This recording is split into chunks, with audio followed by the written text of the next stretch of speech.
We FM is SVG.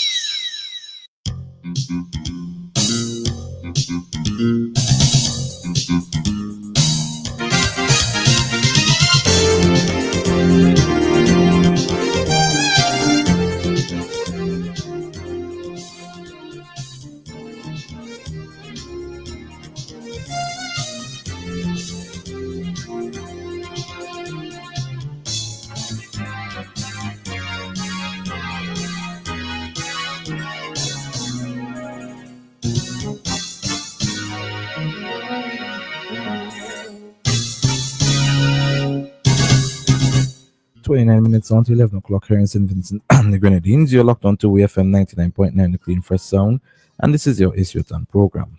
Remember, It's Your Turn is an interactive program, so the numbers to call are 457 9997 if you're calling from a local landline, 532 9997 if you're calling from a digital cell phone, and you can also send us a message or call us on WhatsApp at 457 9997. The It's Your Turn program is being hosted by Mr. Cecil Ryan, Mr. Philbert John, and Mr. Joel Providence. Good morning to you, Cecil. Good morning to you, Karen, and good morning to my colleagues already in studio, Philbert and Joel. It's good to be with you, listeners, another Sunday morning, and we're coming to you via the foundation station, WFM. That's where our program originates, but we also... Those of you who are listening to Star Radio, you're hearing us because Star carries the program and also Garifuna Radio. So we welcome you all to this program this morning, today being September 7, 2025. It's good to be in studio another Sunday morning to discuss issues which you may consider to be important, but certainly which our team here considers to be useful and important for your attention. So we invite your participation, we invite your listenership. Today is going to be open mic, and we'll explain to you why a bit later on. But let me now invite my colleagues, Philbert, starting with to greet you. Philbert. Thank you, Cecil, and good morning. Good morning, Joel, Kieran. Good morning to all of St. Vincent and the Grenadines. It's good to be back on another edition of It's Your Turn. And as usual, we will engage you in some fruitful discussion. I want to extend special good morning to Cornelius Joseph. He raised with me an issue. I hope he's listening, so you could call in this. Now we have open mic and discuss that particular issue. Yes, Cecil. Yes, well, it's over to Joel. Joel is here looking very well and brighten up for this morning. Good morning. Good morning, St. Vincent and the Grenadines. Good morning to all who are listening to this program, to this station.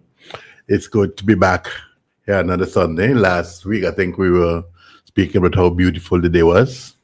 Although in between, since then, we have had some days when it was very, very, very hot. Mm-hmm. But be that as it may, it looks like if we should have a good day again today, and we should take advantage of the opportunities that the day presents. I just wanted to say hello, firstly, to someone who stopped me in the street a couple of days ago.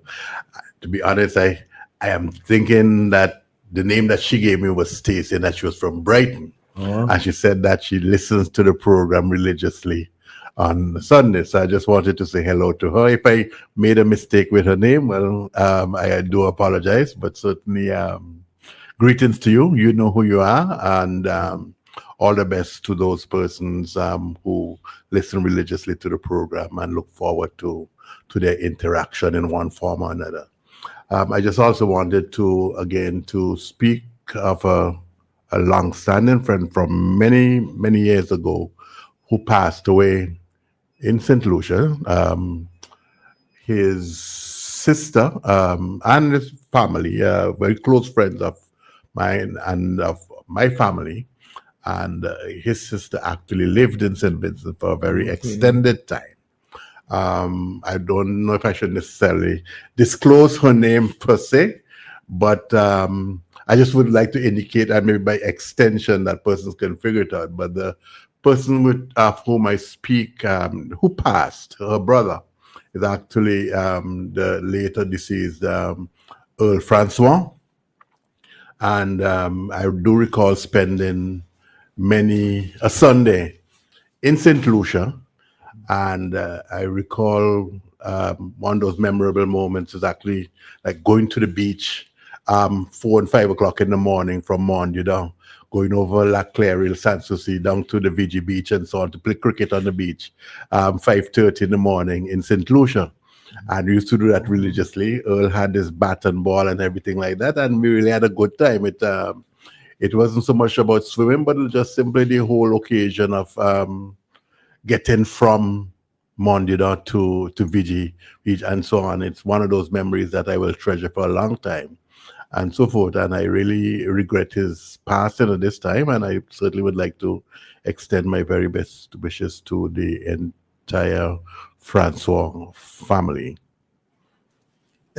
Joel, is that when you used to cross the runway? You used to be able to cross the runway? You go to a small gate? Yes, correct. Oh, Yes. I remember those days. Yeah. Cross the runway. Yes. But that is but actually it was not so much necessary for us to do that because we were coming over from at the top, at the end of the runway. I see. Coming over from, you're coming to the La Chaussee Road and you come over the hill and so on. You come to the end of the runway. But you also, like the John Compton, that's this. George Charles Airport and so on. Yeah. And then the beach the waters weren't necessarily the calmest most times, but then you didn't necessarily go there for calm waters necessarily. But the whole experience and so on was great. And I felt then, and as many of us feel, and when you go to St. Lucia, you would meet Vincentians, walk in the streets and so on. As you would see walk in the streets of Kingston, you'd meet St. Lucians and Grenadians and so forth. But that was back then.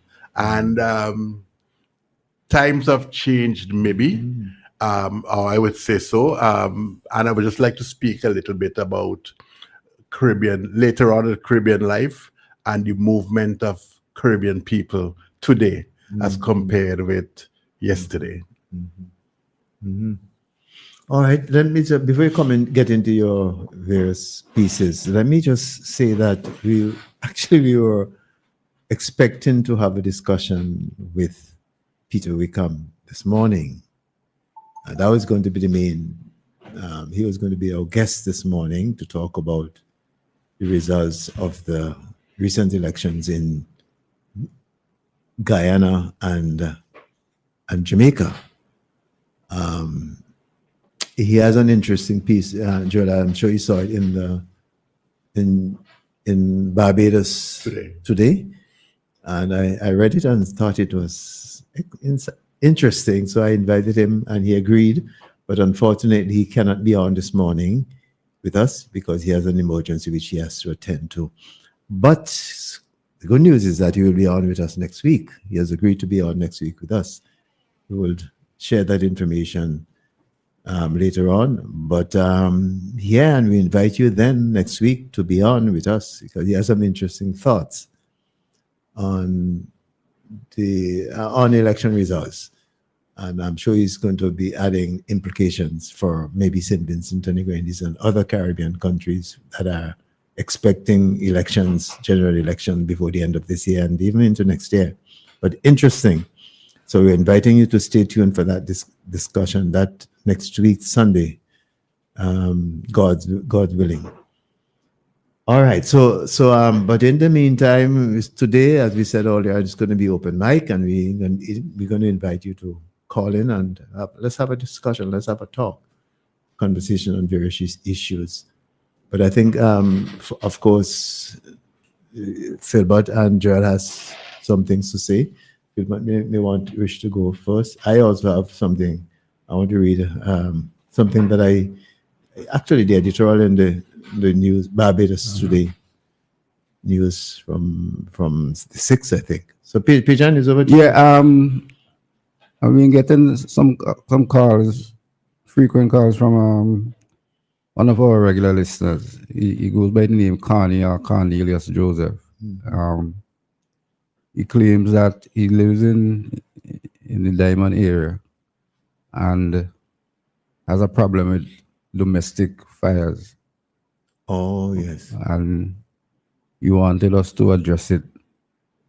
He said he attempted to get into the program where the Prime Minister was on the last time, and he was unsuccessful.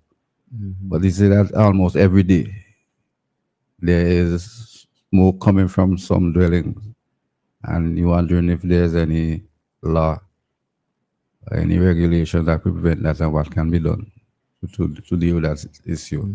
So I promised him I would raise it and see if there will be any discussion on it. And if he can call in and give some more clarity to the issue as he sees it. I don't know if Charlie is coming. No, I just wanted to say that that is not necessarily a unique or rare complaint. And I know we've had issues like that, and sometimes persons are not sensitive as to how to, if they should first of all start a fire, and how it can be controlled and so forth. And maybe this is something that public health, someone from public health can even call in on this program as to say how to address that particular issue, not necessarily think in terms of enforcement of laws and so forth, but that persons can take preventive action by doing the right thing from the outset. And it's not, and the residential issues are not just limited to fire. We've heard as well persons talk about questions of like rearing pigs in a name, and those sorts of issues, and maybe persons may be willing to call in and address that. Not every single issue that we have to take it to a government official or to law enforcement per se, or even to public, but we must, if we understand what is to be done, what can be done, and what should be done, I think that it will serve ourselves and our neighbors and everyone in the community generally much better. But actually, there's a law, Pigeon, that stipulates when you should light a fire, between what times during the day you're permitted to light fires. But of course, on many occasions, people don't respect or obey the law. And I know that a number of people I know have complained. My own cousin, she has complained numerously. She's taken it to the attention. She has brought it to the attention of the Carriacou police. And as you said, I don't think the police themselves know necessarily to get into it. They know the law is there. But if people could be more reasonable, the offenders, if they could be more reasonable in terms of when they light fires, how and what they light, because it's not necessary to light everything. Bush, you light bush. No, let the bush, it's biodegradable, let it rot, and that kind of thing. But yeah, there is a law, and as you said, we urge people to be considerate of neighbors or the neighborhood rather than doing that. But the gentleman has raised it with me before. Okay. Yeah, he has. But it's not necessary to raise it when the PM is on. There are bigger issues to talk about when the PM is on.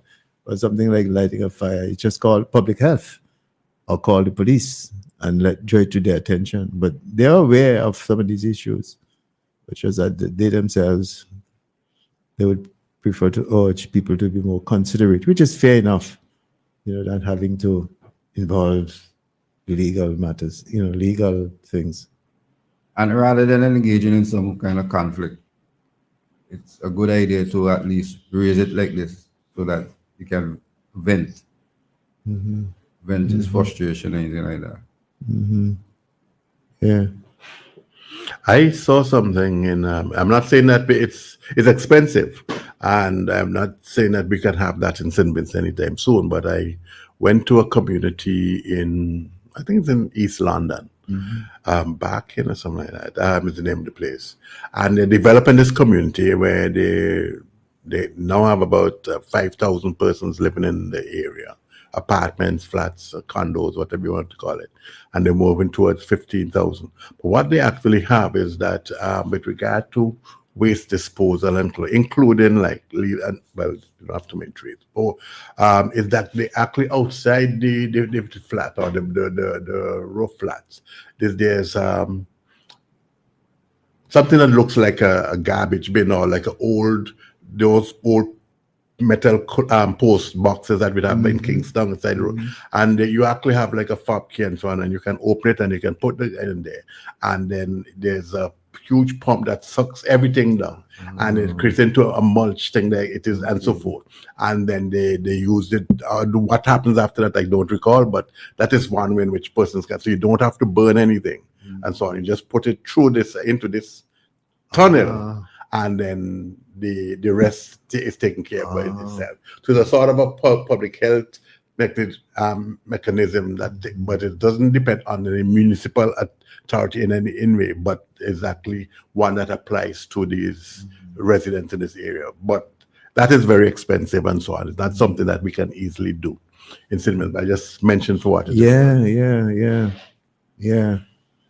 But it is this lighting of fire is a problem, and it's dangerous because the fire can get out of hand. And I'm sure the fire folks would advise people not to light fire, randomly and all that kind of thing. It can easily get out of hand. So yeah, people need to be a bit more considerate and cautious. Yeah. Anything, Pijan, you're okay? So, but Mr. Joseph, he may still wish to call and vent his own issue. Yeah. Joel, I don't know if you're going to go, or I have something to raise. As I said, I saw this article, the editorial, in fact, it is entitled "The Caribbean Sea is a Zone of Peace, Not a Battlefield." I don't know if you've seen it. No. Yeah, but it's kind of longish, but I can read it. And I want to play while I'm reading it. Oh, somebody's calling. Let's see who this person is. Just missed the person.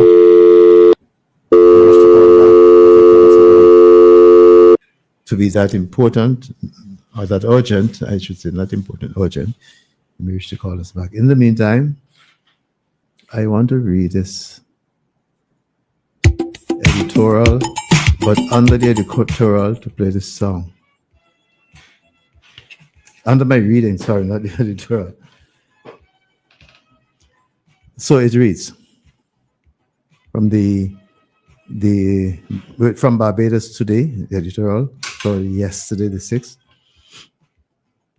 In a time of rising global tensions, the Caribbean Community, CARICOM, has once again shown principled leadership by asserting its commitment to keeping the Caribbean Sea a zone of peace.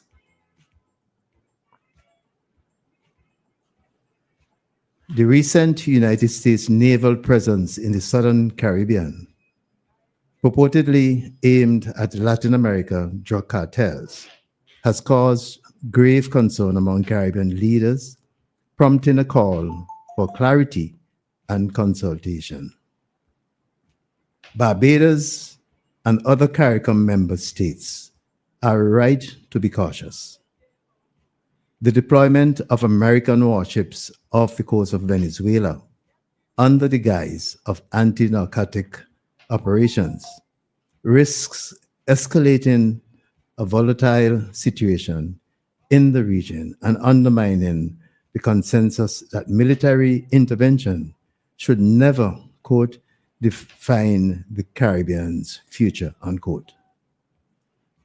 As Barbados' Foreign Minister, Kerry Simmons, explained this week, CARICOM foreign ministers have written to the United States Secretary of State, Marco Rubio, requesting a dialogue and consultation before any military operation take place in our region, our regional waters. The letter, drafted by Denzel Douglas, a former 5-time Prime Minister of St. Kitts and current chair of the CARICOM Council for Foreign loading people up off the coast all around the world trying to interdict. Really, I'm not sure we have the finances to enroll policemen. I think we have a... don't. In fact, our national debt, has a lot. Yeah, all right. So let me go again and okay.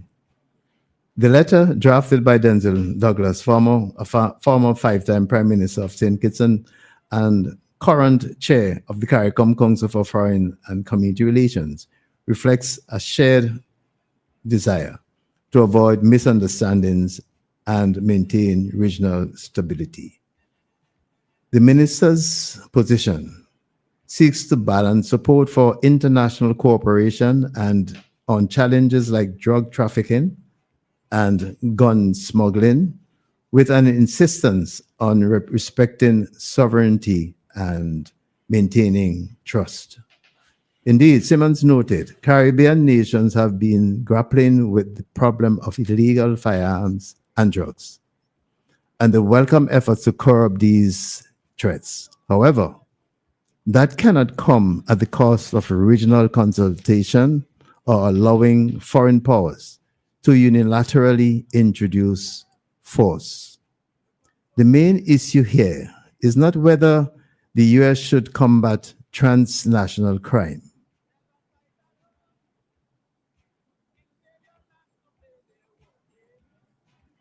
If that is truly the aim of the military action, some have rightly asserted that this military action is actually a pretext by the Americans to remove the leader of the oil-rich Venezuela and install one that is favorable to the US.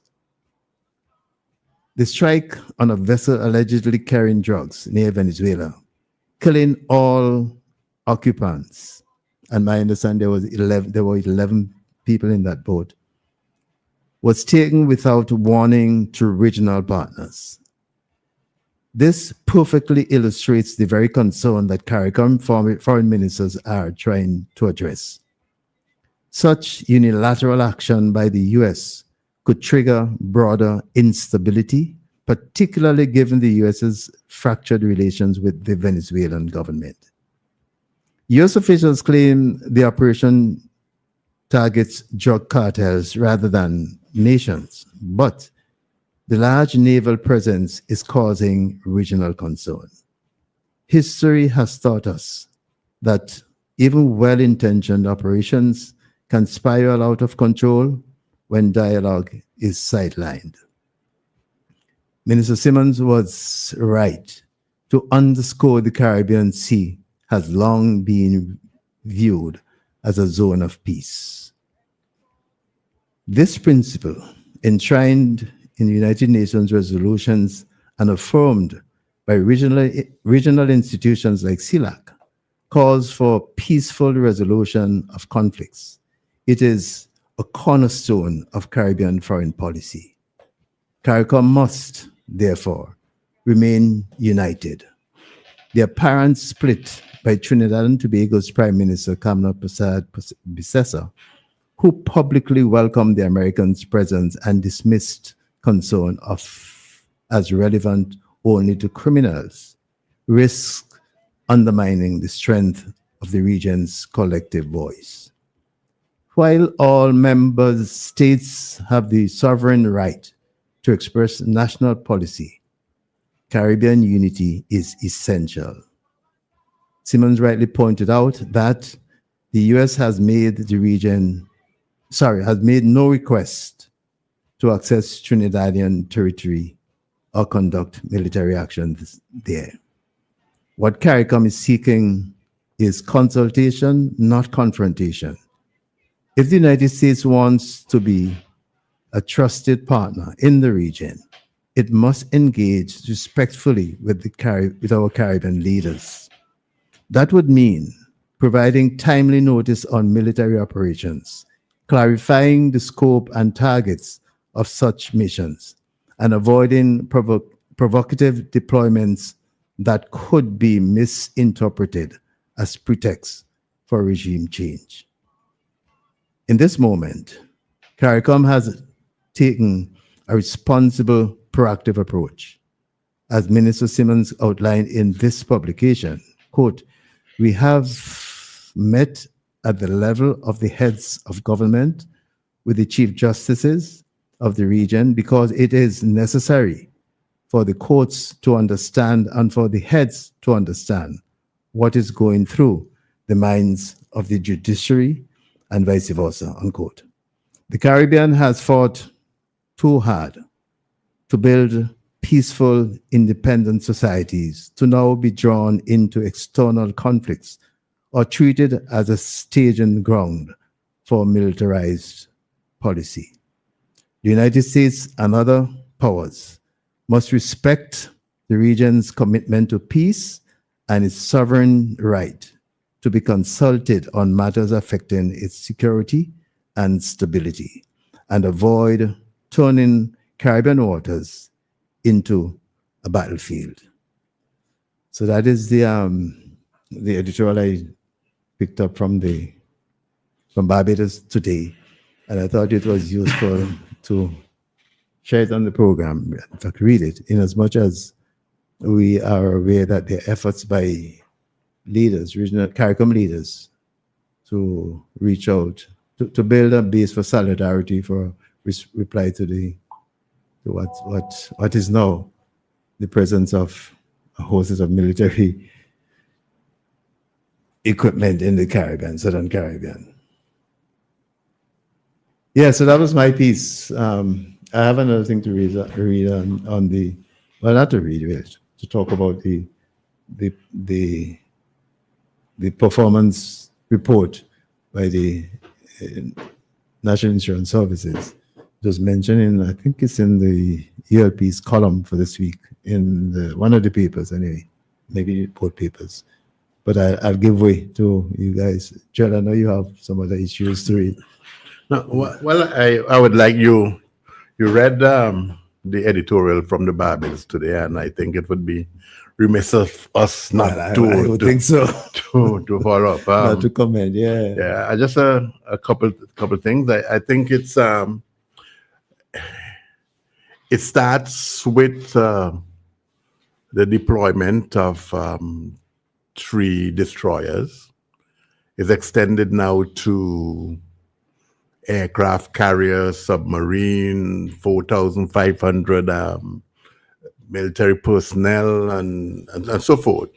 Then it moves to the bombing of what is a pirogue or something similar to a pirogue with 11 persons on board. But it has not stopped there, because we have now heard that if, as Venezuela puts some of its jets into the skies to patrol their own waters or their territory, they have been warned that if any of these jets pose a threat to any naval vessel,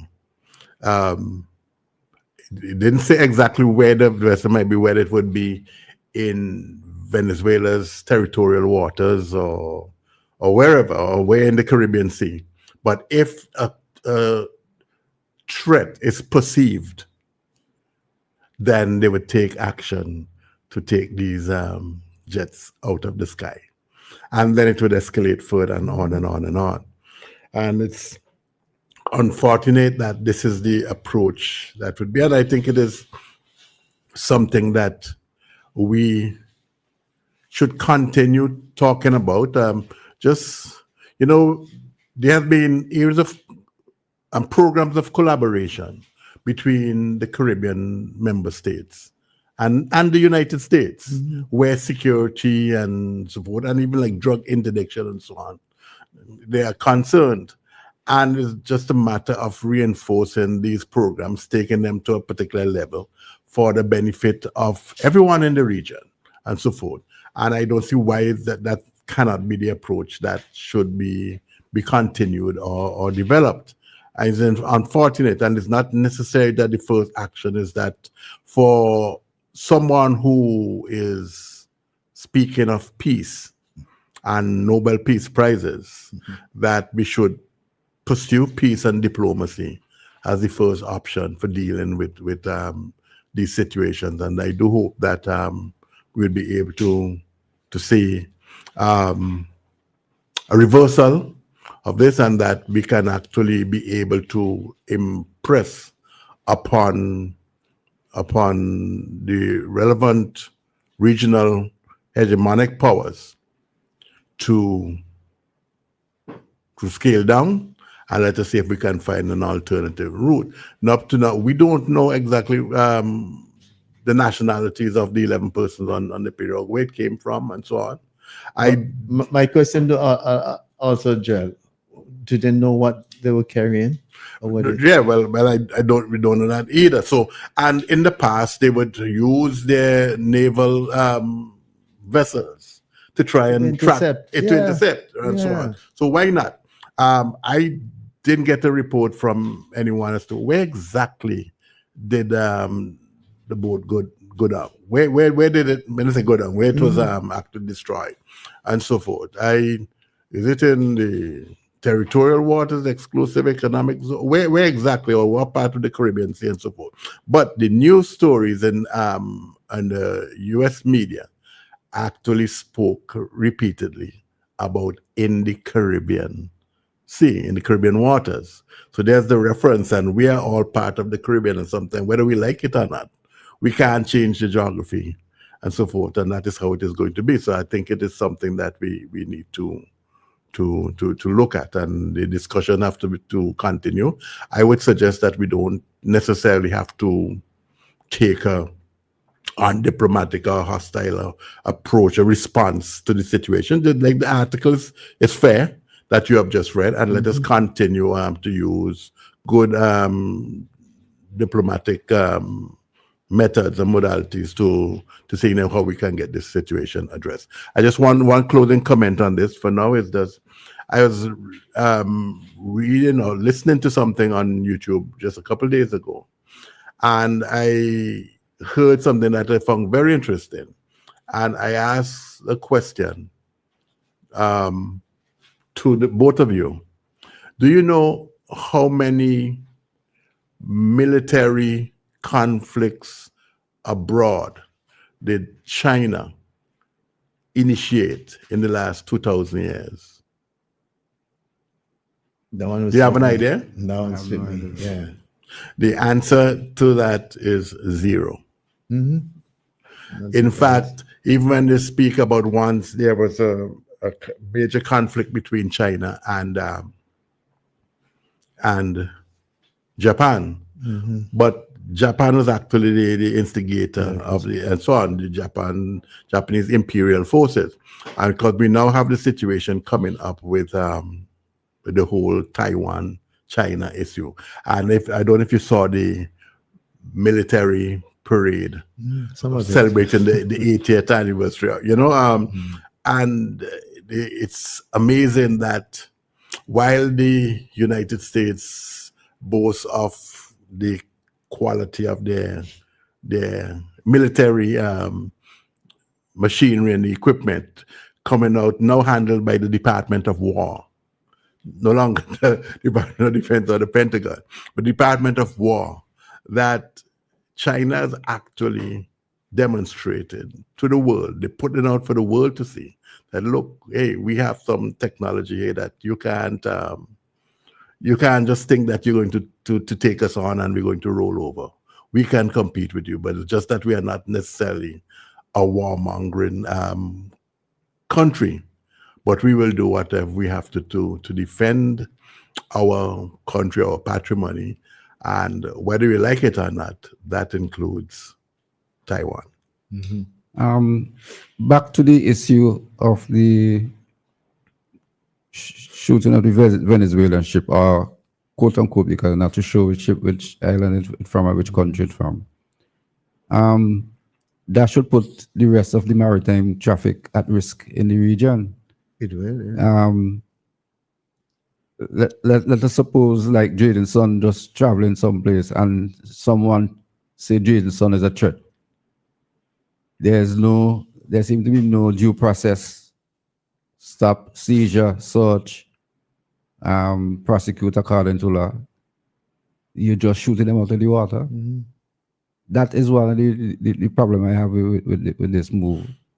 Yeah, or to add to that, P. John, is like Vincentian fishermen Yeah. couldn't forget, as we have had cases. I don't know if they're related to you, but I remember there's a group of fishermen some years ago I can't remember his first name, but Denny from Rose Place. Yeah. And so on. And they were out at sea for a very long time and so forth until they ended up, I think, off Puerto Rico, an island off Puerto Rico, and so forth. And suppose that they were there and they just simply look, and then what will happen? Or vessels going wherever legitimately, what will happen? My biggest disappointment is the fact that the Prime Minister of Trinidad and Tobago she has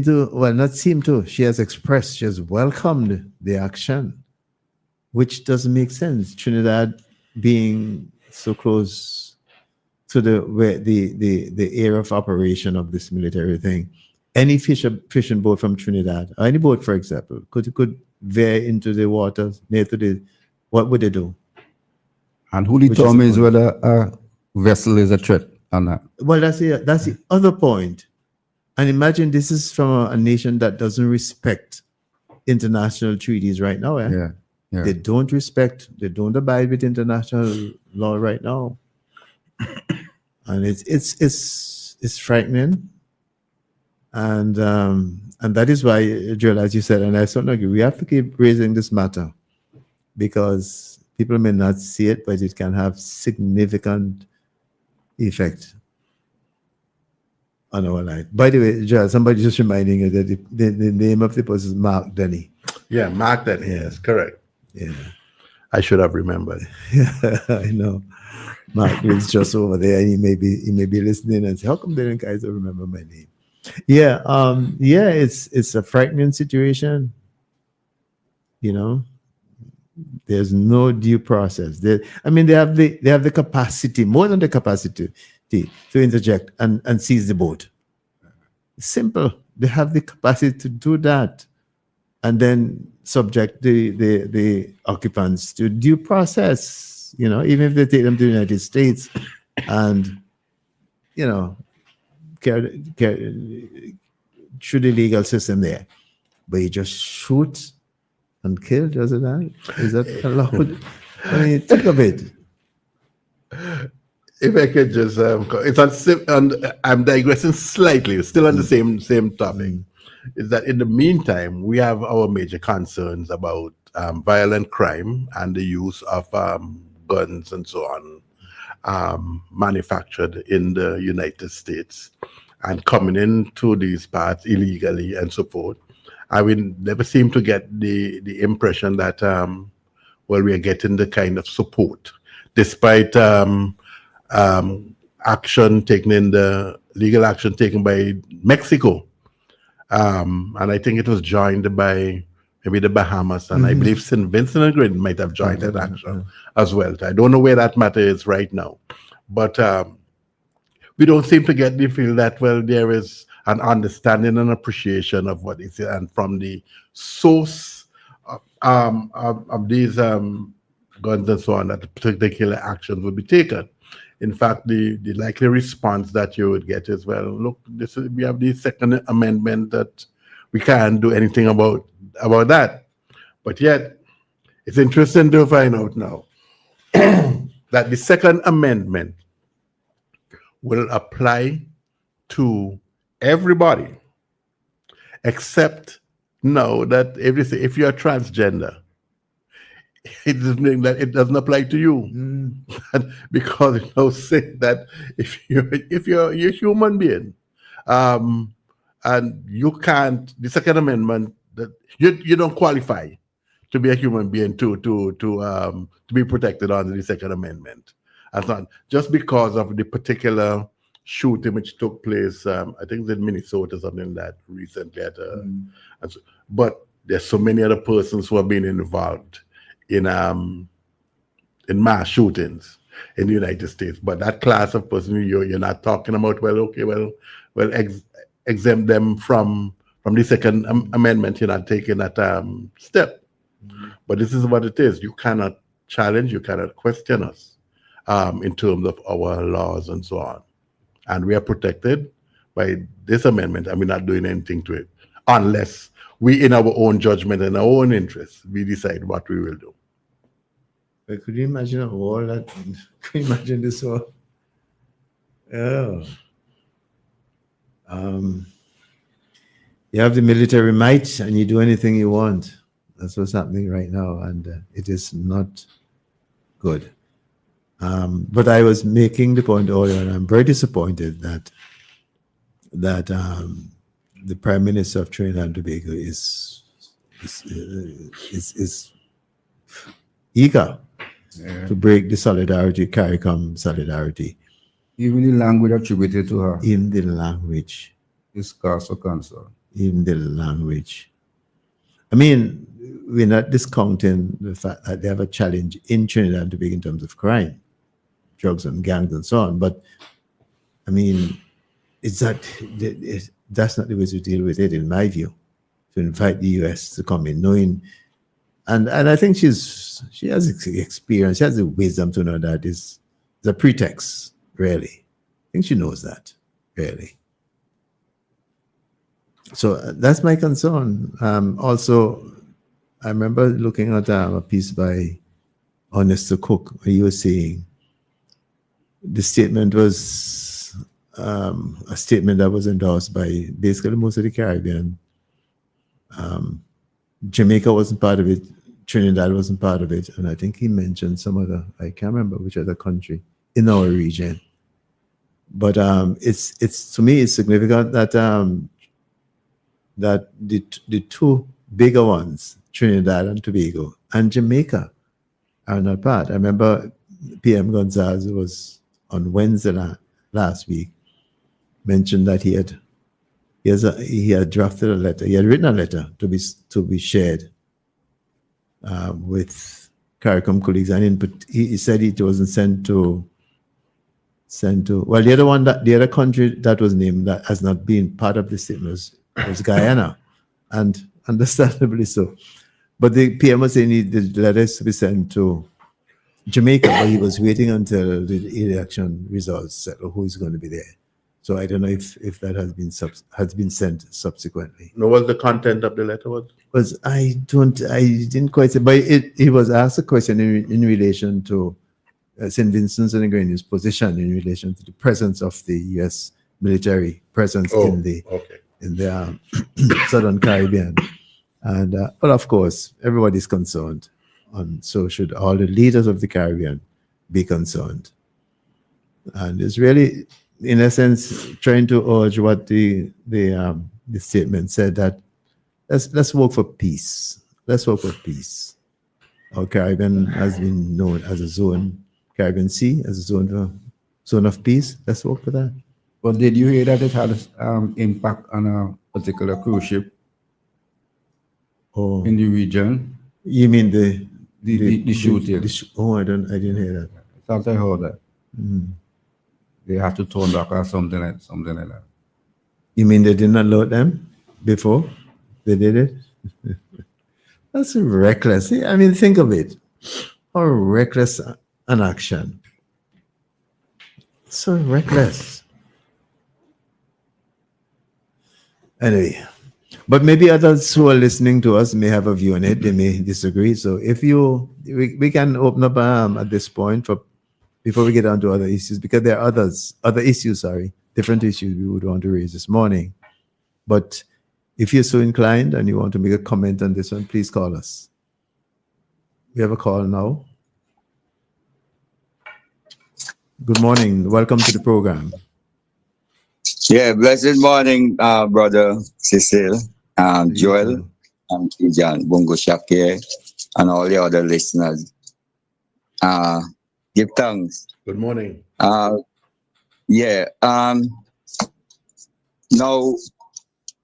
pertaining to the invasion, I call invasion of the United States government. Well, let's be as accurate and precise as you are. It's not an invasion, and we hope that it doesn't come to that. It's not an invasion. Let's call it what it is. No, okay. Well, I'm saying an invasion of the Caribbean territorial waters. Okay. Well, even that they claim it was done in international waters. That's their claim. We don't, as far Yeah, as I but- know, there's no evidence to indicate where it happened, as Joel pointed out earlier on. don't know I if saw a it's- map. I saw a map, Cecil, where on a podcast with an international guy, where he showing a mapping and pinpointing exactly where the craft was hit and so forth, right? And it's right in the Caribbean territory waters. Anyway, but you see this whole thing about this Venezuela situation about drugs, right? We have seen it, Cecil and Joel, as a man of history. We have seen the history of the United States within these regions. Case in point, like Panama, Nicaragua, and so forth. And the control of drugs and instituted certain situation where they change the government that is not in power with them. And this is the problem with leftist governments such as United States there. They want to control the whole world economic power. And the whole fact is, the foundation of it is the oil that Venezuela possess. Okay? That's the whole thing, but they're pushing a narrative about drugs. They have did it in Libya, also in Iraq and elsewhere, where the top leaders and use the same drugs. So it's just a repetitive thing. And Joel is right about China. China do development. That's why they're so big in Africa, but yet still you got to be careful with them because they have the interests. So likewise, who is going to them to do business, you have the interests and protect it and their people, right? So that's the situation there. That's the whole it come down to. And anyone who know history will know that's the whole narrative that America keep repeating and using. Now pertaining to Trinidad, I say that what Kamala Pasa that said, she's given an invitation, like sending it out, indirectly or directly to the U.S. government that if they want to use Trinidad as a launching pad or set up a base, she welcome it. But I think this woman is speaking differently because of her situation in Venezuela. Anybody know the closeness of Venezuela and Trinidad and the drugs running and the firearms and so on that goes on there for years. And there's a little conflict that heating up between the PM of TNT when she now came just recently from winning that last election there. And she will welcome it because her situation is different. So as I always say, you put yourself in a person's shoes and see how they feel. So my question is, will she be caused a friction among the Caribbean heads? But I think I also say give thanks for the letter from the CARICOM governments and so on, right? But I think they're a bit too late because from the time America was preparing to start moving with those ships, they should already call emergency meeting and discuss this matter and put out a letter forcefully, show them, look, we're not tolerating this and we are friends with the Bolivarian republics, okay? And we know the situation with Bolivarian wars and so that went on to the same imperialist, trying to control and because of wealth, you see? And the Trinidad government now, they're just sitting, waiting, because they feel, well, something might develop between Venezuela and Trinidad, because Kamala, they're setting out certain type of words that people see, like that chat, like she's a bad woman. Hey, you try not to, we have forces, hey, so and so. So that is situation that is happening in the Caribbean. But as I say that you said, we have a certain, I know ASP Simon might be listening. We know that there's certain situation in the Caribbean where you have a joint, I was trying to recall the name, Joel, I don't recall the name, but a joint force between like the British and the French and the region Caribbean forces that they interdiction, interception for boats out there that they do, right? So they're already here doing that. And you want to tell me, if you want to prove to the world that job, why didn't you stop the boat? Why didn't you capture up the people on the boat, interrogate them, and maybe go forward to, if you prove it's drugs they have and they do have drugs on it, then you can maybe chase forward and do investigation. That's what the narcotic department will do. in those situations, but it's an act of war that United States is doing in the Caribbean, and we don't want a war. Because Trump is a war god. So we don't want no war in these Caribbean territory waters. So if you had intercepted, you'd have more proof to the wall. Here's the job. Here, okay, this and that. And you're investigating. If you wanted to, you feel you get big guys or whatever. That's the first thing you should do. But you come like a big tyrant, blowing out a ship out the water just so, and you telling his jokes. What's your proof? Okay? So I'm just watching it carefully. I'm keeping abreast of what's happening, you know, and so on. But Cecil, a reason that you had reason there, right? With properties and so on, right? I think that the Ministry of Agriculture, right? I know they do give out animals and so, but seeing giving out of pigs, it's a different situation with health, environment, and so forth. I think they should monitor who they're giving pigs to and check the environment and see if it's suitable, so you have less friction among people. Because say I and you and Joel live and close by, they offering some pig. Joel jump up, boy, going to get 2 pigs. He get 2 pigs, start raise pig. Within a year or 2, you see Joel have a 13, 15 pig over there. And Cecil now, they here, and you know, and he no control the water, this, that, he ain't clean the pen, you know. So all these situations is a good incentive or initiative to give people like animals and so forth. But the pig situation is very, very, very dangerous when coming on health, and if you don't in the right area and so forth, that can, you know, deal with it. And still, I'm very concerned as a Rastafari brethren, right, towards what's taking place on the land, the soil, right, with the importation of these fertilizers, which most of the time is chemical fertilizer.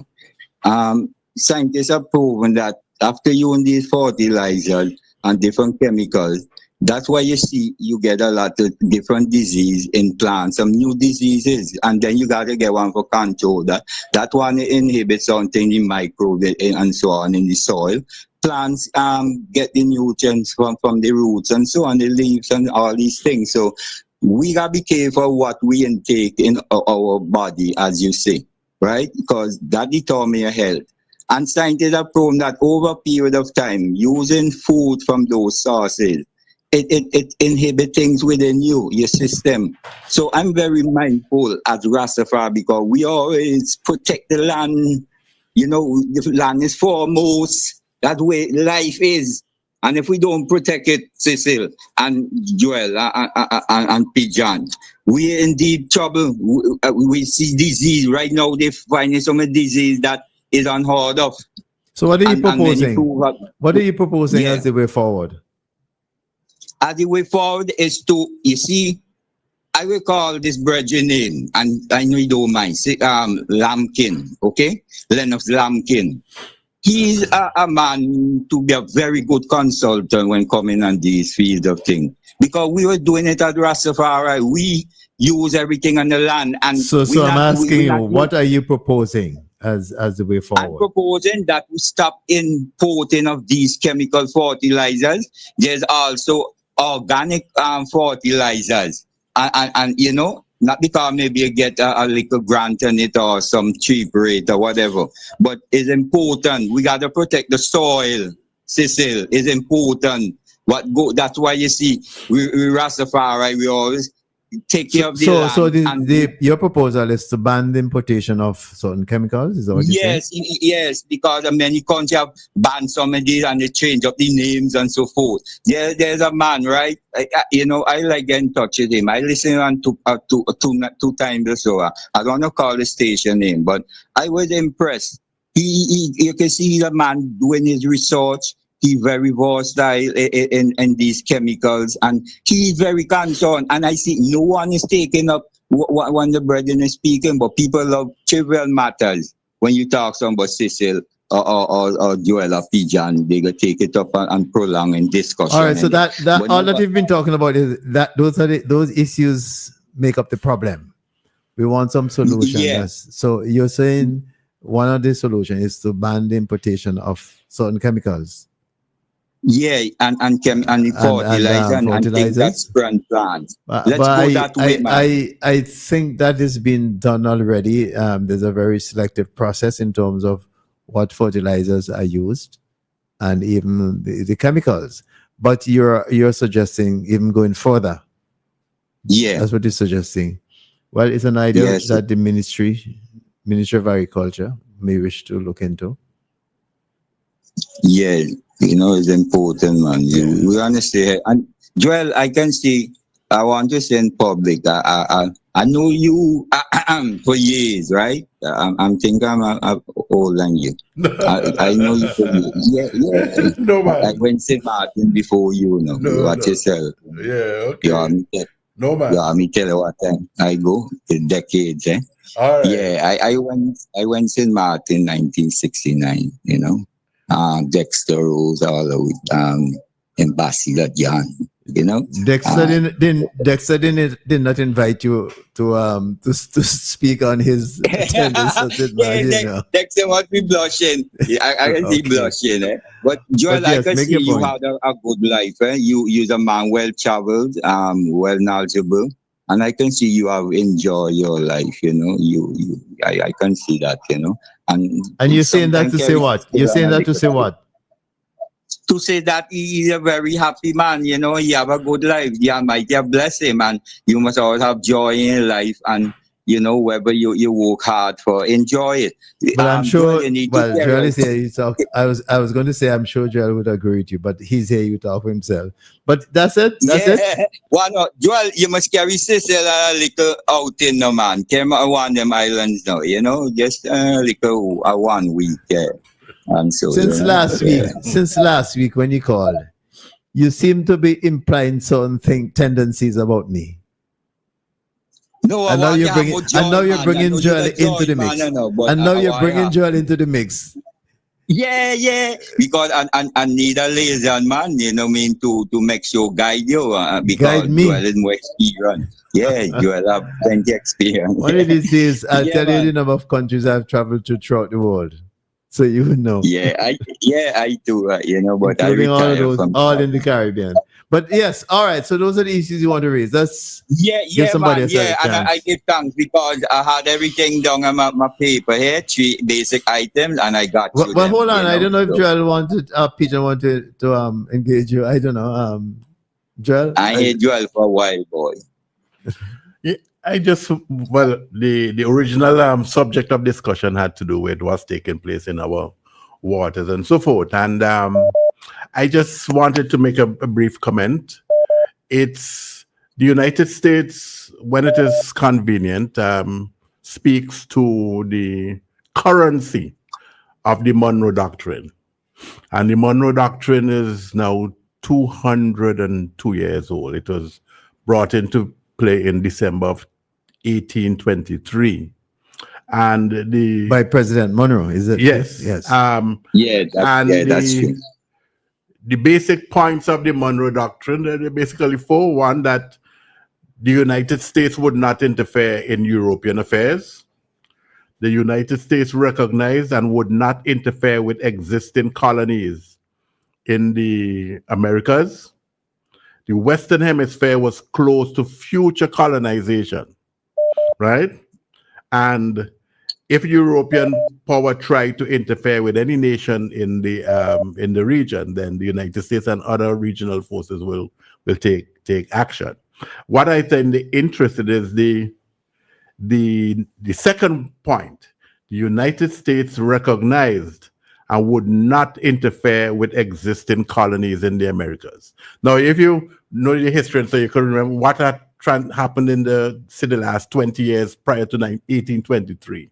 Venezuela had just become independent under Bolivar and so forth. We know other in Latin America, Haiti from 18 and so forth. So it was that kind of period, and all of this came after the French Revolution and the United States independence going back to 1776 and so forth. So that is it. But the Monroe Doctrine is not basically, they have expanded the scope and thing of what the Monroe Doctrine is, especially speaks to interference in the region. And recently, I heard a comment, or heard that I read somewhere that Vladimir Putin had made a comment, well, maybe this is how the world should be. If you have the Monroe Doctrine, then I need to have the same thing with regard to Europe, or certainly with Eastern Europe and so on. And that China is supposed to be, in other words, they're going back to the thing of the past, where like when Divvy up. yeah, when France and Spain had split up the world with the papal bulls and so on. When Europe in the late 19th century decide how they're going to carve up Africans and so forth. So this is not what we want today. And we have to, that is why we have to be very sensitive and so on, that what you want for yourself might just come back to bite you and so on. So you see what has happened now. I mean, certainly the actions that have taken place recently, all these executive orders and so on. Look at what's happening now in terms of the countries that have joined BRICS and gravitating towards China and so on. This is not what was anticipated and so forth. And you just don't want to, even though that some persons make comments about at the end of the day that the one superpower might decide we'll have to back down. At some point, some particular action could actually happen. As they say, could very well lead to World War III. We were caught up in World War II, St. Vincent and Grenadines, the Caribbean. We were caught up in World War I.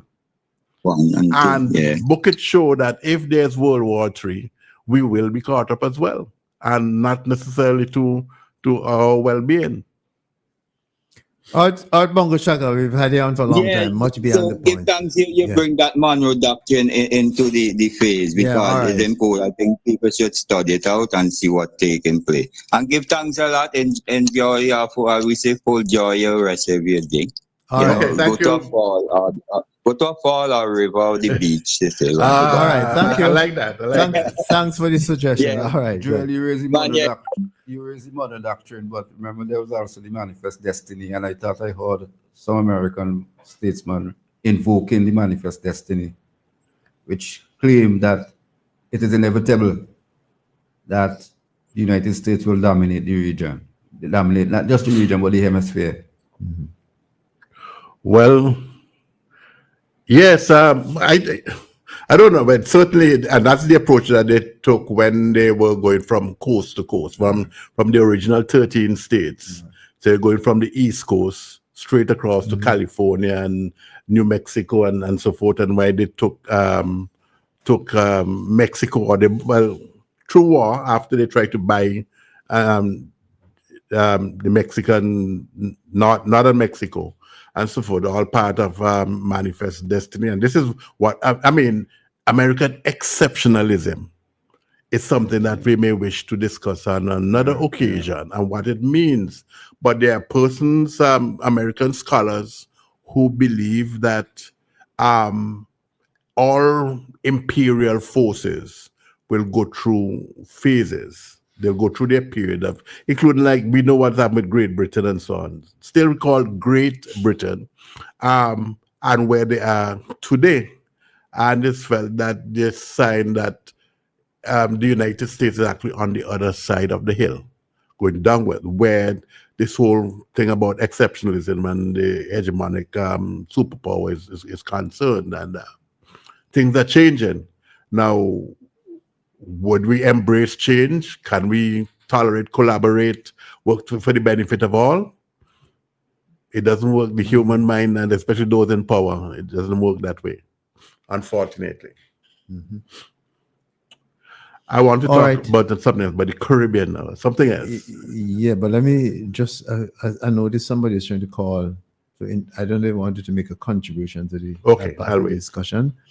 So the number to call is 457-9997, and that's the WhatsApp as well as the direct number. Either one. I mean, if you call on either WhatsApp or the regular line, you'd get on to the program, 457-9997. And we just wait until we move on to the next topic. We will just wait for you to see if you want to make a comment on the discussion we've been having so far in the question of the America's strong military presence in the Southern Caribbean, what it means for us as a region, and what it means certainly for St. Vincent and the Grenadines. So we have a call. Let's take this one. Good morning. Welcome to the program. Good morning. How are you today? I'm well. And you? Good. I'm well, thank you. Okay, great to I have just you. want to chime in a little bit Sure. on our agricultural process in terms of those chemicals that we're getting supposedly for free, and then we're not thinking about runoffs and how it's going to affect us as a whole country. I mean, we really need to do something about these giveaways and be more health conscious.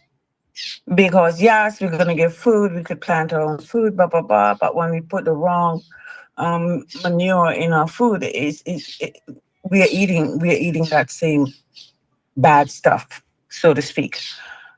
Another issue that I want to talk about is what America is doing in our waters. And we have to be very concerned because they're in our waters and they have their own agendas. They like to say, oh, they're doing they stop on drug prevention, so because of this drug attack in America. And the Trinidad government allowed them to come into our waters, but it doesn't end there. America doesn't know when things end. They're warmongers. We don't want to be part of this war. They know who's taking which side. I mean, America doesn't care about us in that way. They don't care about our well-being. They don't care about what's happening in Guyana and between Guyana and Venezuela. That was when that issue was happening. They didn't have a word to say, but they have their own agendas, whatever their secret agendas that they want. Someone mentioned that whatever they just want occupancy in our region, and we cannot allow that. Somebody said it was too late that the CARICOM region responded to this. And then Trinidad is working like an individual. You just decide that you random and you're going to just do whatever you want to do. But it affects all of us because once they come into our waters, then they're in our waters. They're in our waters in a negative way. America never interested in us because we don't have anything to give. We don't have oil. The big the big numbers, the big money thing. So yeah, their fight is not for us, their fight is for self. And we have to do something, and we have to think about this. How is this if there's a war broke out in these waters, how is it gonna affect St. Vincent and Grenadines? Mm-hmm. They know that we are supporting Venezuela somewhat, in terms of Venezuela being part of our help. Mm-hmm. America does not help us in any way. They want to deport us from their country. They want to take African American history off the face of their database because we didn't exist. Enslavement didn't exist. Those are the issues that we have to look at. And how all of a sudden, were you coming down here to help us? There's no help.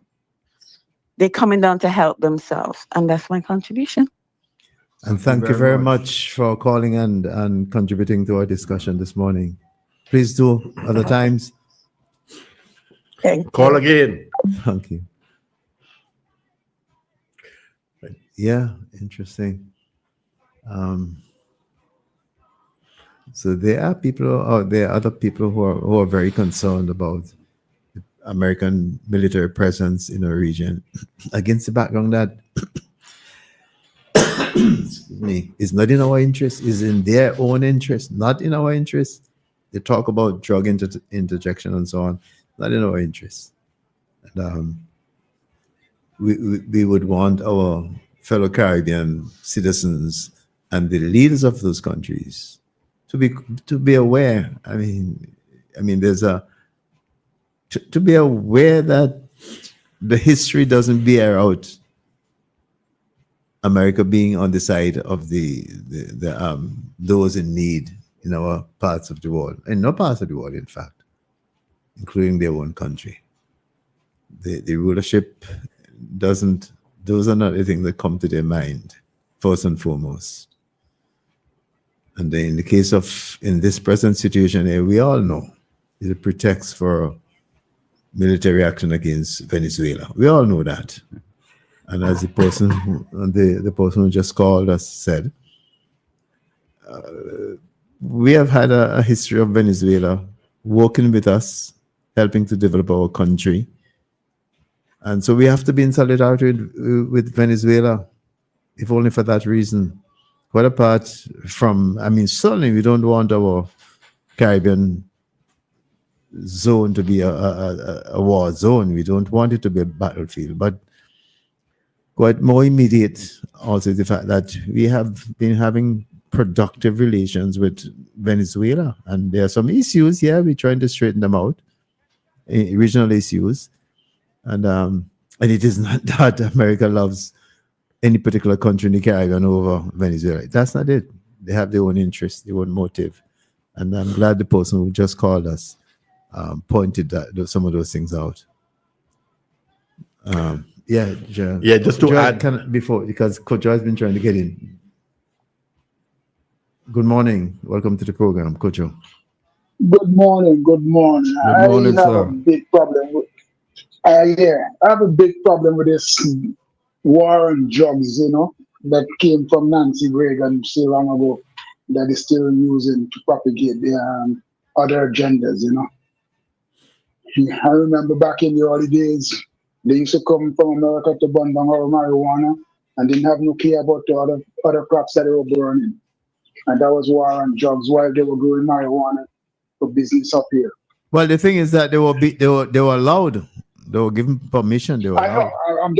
It's the same thing they're doing. They always try to get permission. They want just one leg in, and then they bring in all the other legs on hands.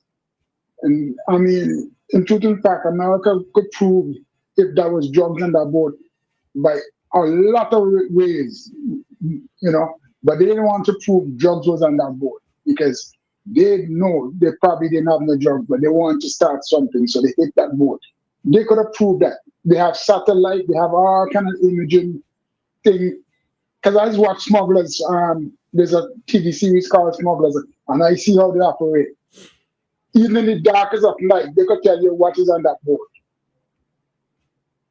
So they can't fool me now and tell me, but it was drugs and they just hit it.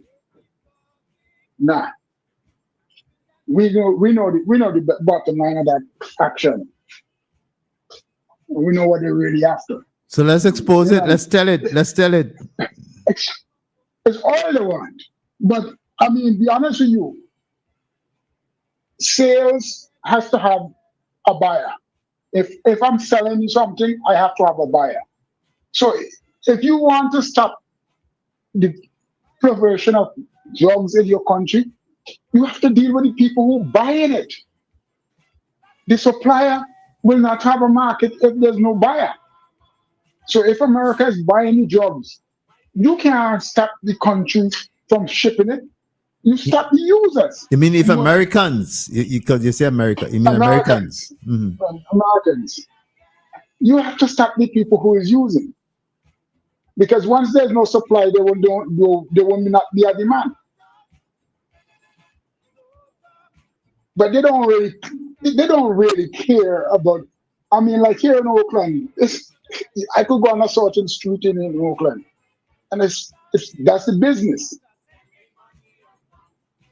Do you see they run an Indian clean up that place? They don't. When somebody shoots someone over some drug, they make a big story over it, but they don't go in and clean up. Then a lot of them know where the stuff is. So why are you going in St. Vincent, in the Caribbean waters and destroying boats and all that? I am afraid of my fishing folks, my friend and them from Buckington who now live over Lomans, going out there in the water for catch fish.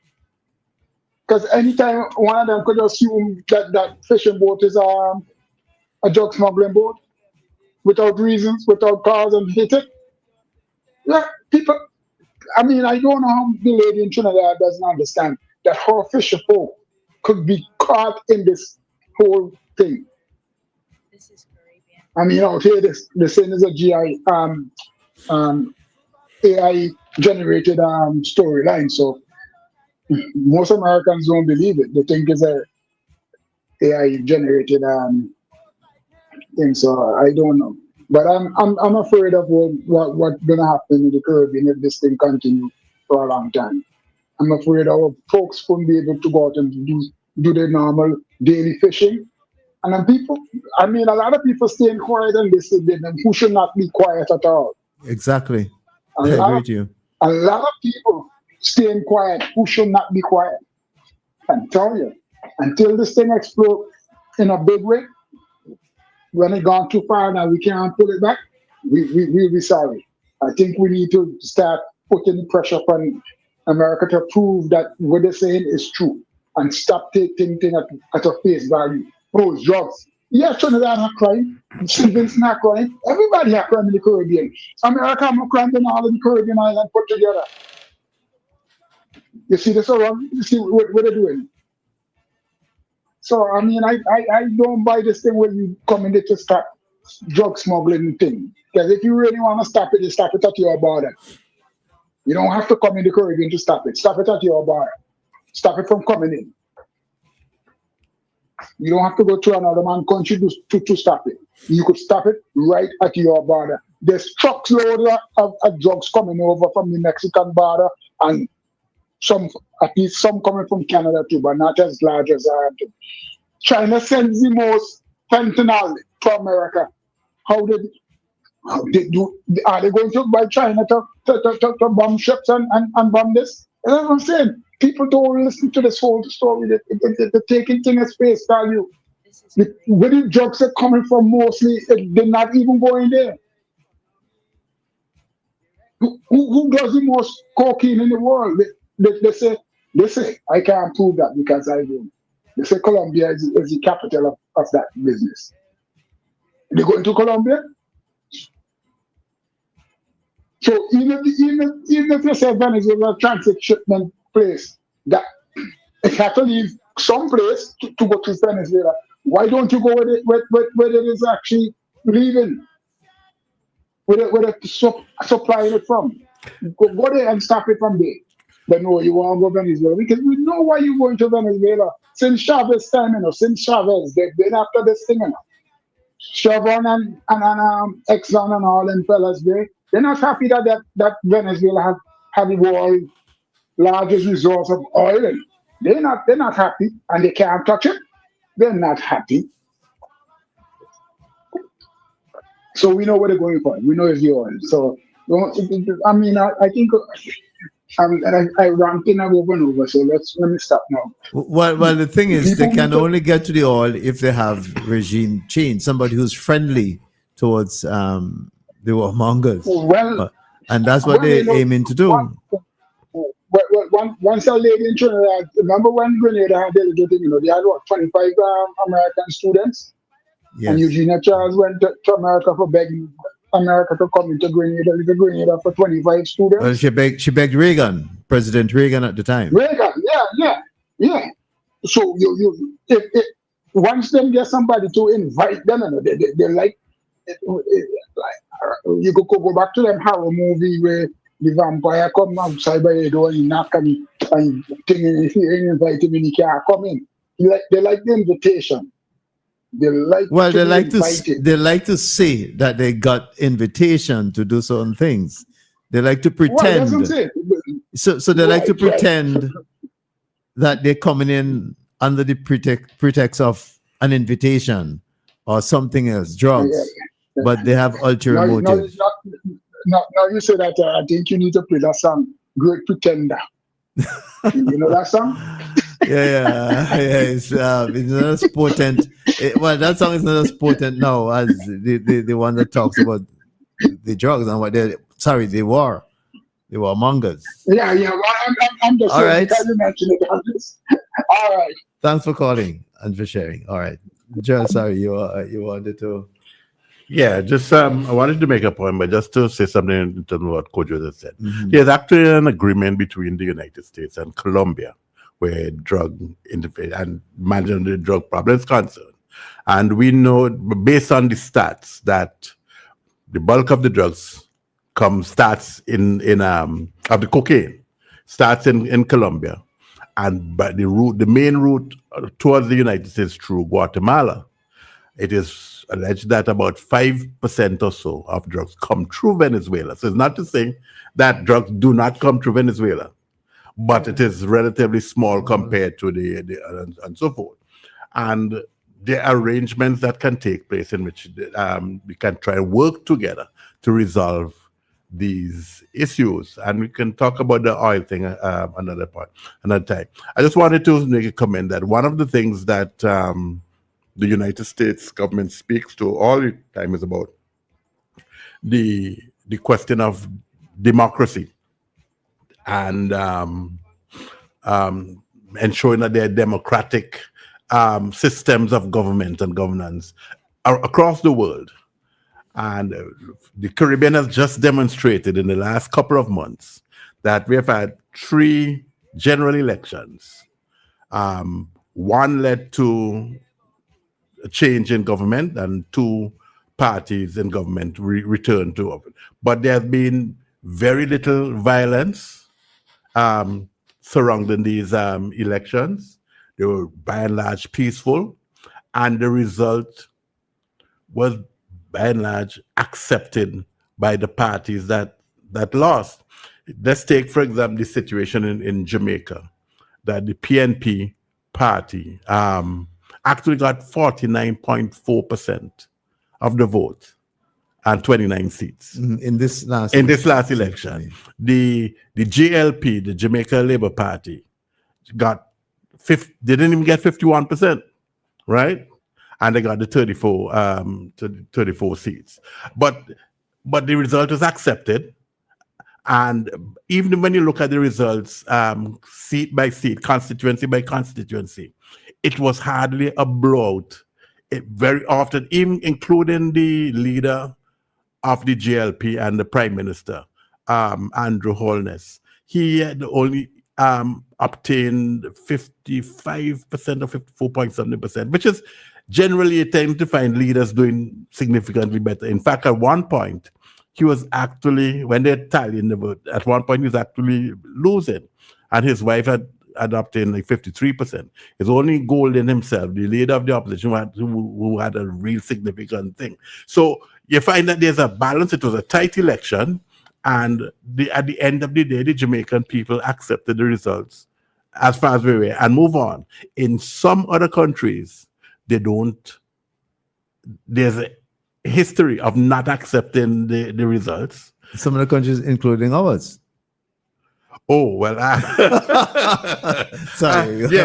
I was. My mind was actually on the bigger countries. I know. So the action that they would have taken was to actually go and decide to go and try and take over the Capitol building and so on, and to allow the signing of the document to show that the winner of the elections was not the one not the person that they were actually supporting. And you saw what happened, and then the persons were jailed, and then they were pardoned, and you know what has happened and so on.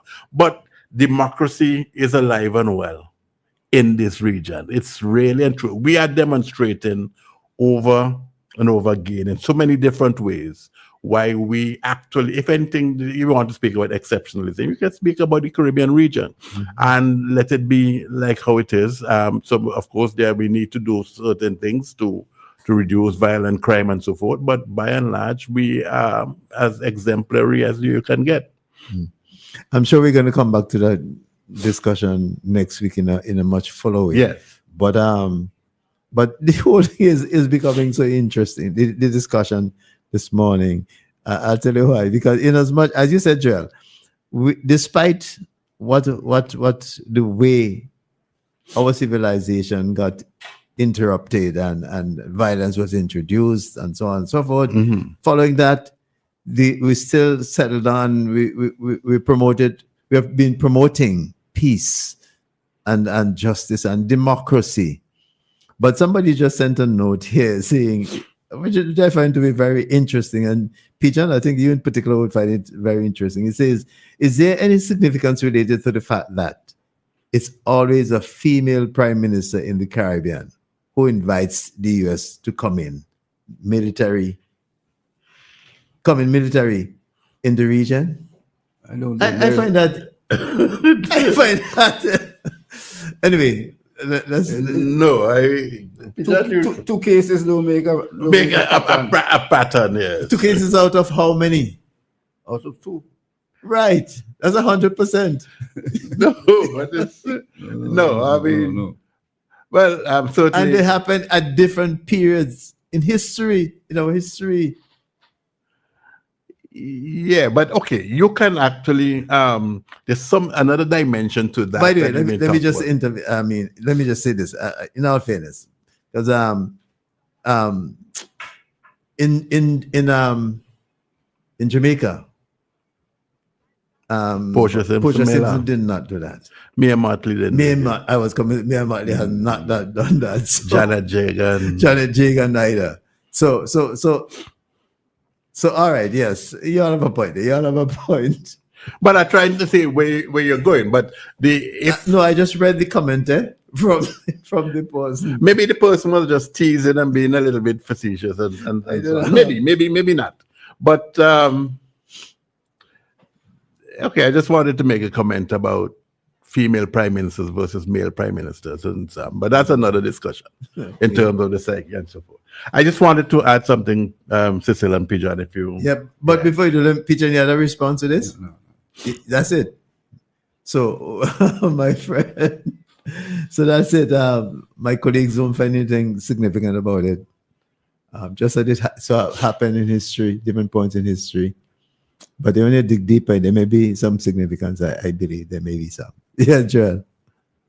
Yeah, I just wanted to make a same about the Caribbean and so on. And sometimes these recent times that I had reason, of course, to feel good about the Caribbean region. Now we know about within the OECS, there virtually persons can move to live and work within the OECS, and it has not created any problems as far as I know. In the OECS. Now it has been expanded at CARICOM, and now it includes Belize and Barbados and St. Vincent and Dominica, I think it is. Is the St. Vincent and Grenadines, I believe it's Dominica. And it will expand and so forth. And we are doing the things that run counter to what we say elsewhere in the world, where persons are closing in on their borders and so forth. They may have reasons that, because each situation is unique. So I'm not saying disputing that, but I'm just saying that I'm proud of what we are doing in the region. But I just wanted to comment quickly that recently we have had these general elections. We've had CARIFESTA, and so it brought the region together. And we felt about our culture and so forth. We have the OCS netball, which took place in Grenada, and the bond that we built. And then we have regional football. There's football going on now, and I understand there was a game at Trinidad versus Curacao. 20,000 persons were at Mucurapo in Trinidad. Okay. And the game was drawn 0-0. Actually, it was surprising that Trinidad couldn't overwhelm Curacao and so forth. Then we have the CPL that is taking place now, and they've had some few exciting games and so forth that's taking place. Now, I want to make a comment in relation to the CPL and Guyana and the movement of people. But before doing that, I just want to say one of the things that I don't seem to understand and appreciate, that we have the technology today how we can actually communicate using radio, mass media to communicate, and so we can get a sense of what is taking place in Grenada or Guyana, Barbados, and so forth. Long ago, we used to listen to 610 Radio Guardian, CBC in Barbados, and so forth. Even the Windward Islands, we had our combined radio stations and so forth, and so forth. And then so we get the news, and now we can communicate now using WhatsApp and so forth with individuals and so on. and then we used to travel. But what is preventing us from since the introduction of FM and so on? Why can't we get to feel and think, hey, let's talk like this program or this radio station or the government stations within the Windward Islands, and why they can't have joint programs where every now and again, whether it's once a week, twice a week, or whatever, where that you can actually have a program connecting radio stations and so on. Let's talk about the issues among the islands and so on. Why can't we do it? What is preventing us from doing the technology is there that it can be easily be done, and it's not expensive to do it. Why can't it be done? And I'm just encouraging that things like that, as we foster links in different ways between our islands. Let us not go back and reduce what worked well in the past and what really serves to bring us together. I want to make the comment about the regional movement. But before we go, let me make okay. a comment on that point you just raised, Joel. And I was smiling because, funny enough, the same thoughts entered and went through my mind just in the middle of the week, because I was thinking even of this program, Issue at Hand, and perhaps this is where we may wish to begin to explore that possibility, linking with another station in the region. Although we had done it once, I think it was the first time we had PM on the program after his electoral victory in 2001. A station from, where was it from? I don't remember. There was a station that linked, and the person was asking questions of the PM. So it's possible, but we could. I think it's a question of taking the initiative and doing it. Now invite other counterpart stations to do that, because it is entirely possible. It's just that the will perhaps is not there. But technologically, it is possible. It is possible, and the benefit is clear and obvious. Yeah, it's enormous, really, when you think of it. And but it comes with a very serious requirement, in my view. Funny enough, somebody just sent me a note saying here that says, "Good morning. I noticed that all callers are asked I noticed that not all callers are asked to identify themselves. Has the policy changed?" Now, so far this morning, I've had only 2 calls, as far as I recall. 3 calls, sorry. Yeah, 3 calls. And none was asked to identify themselves. And I thought of it when they were calling.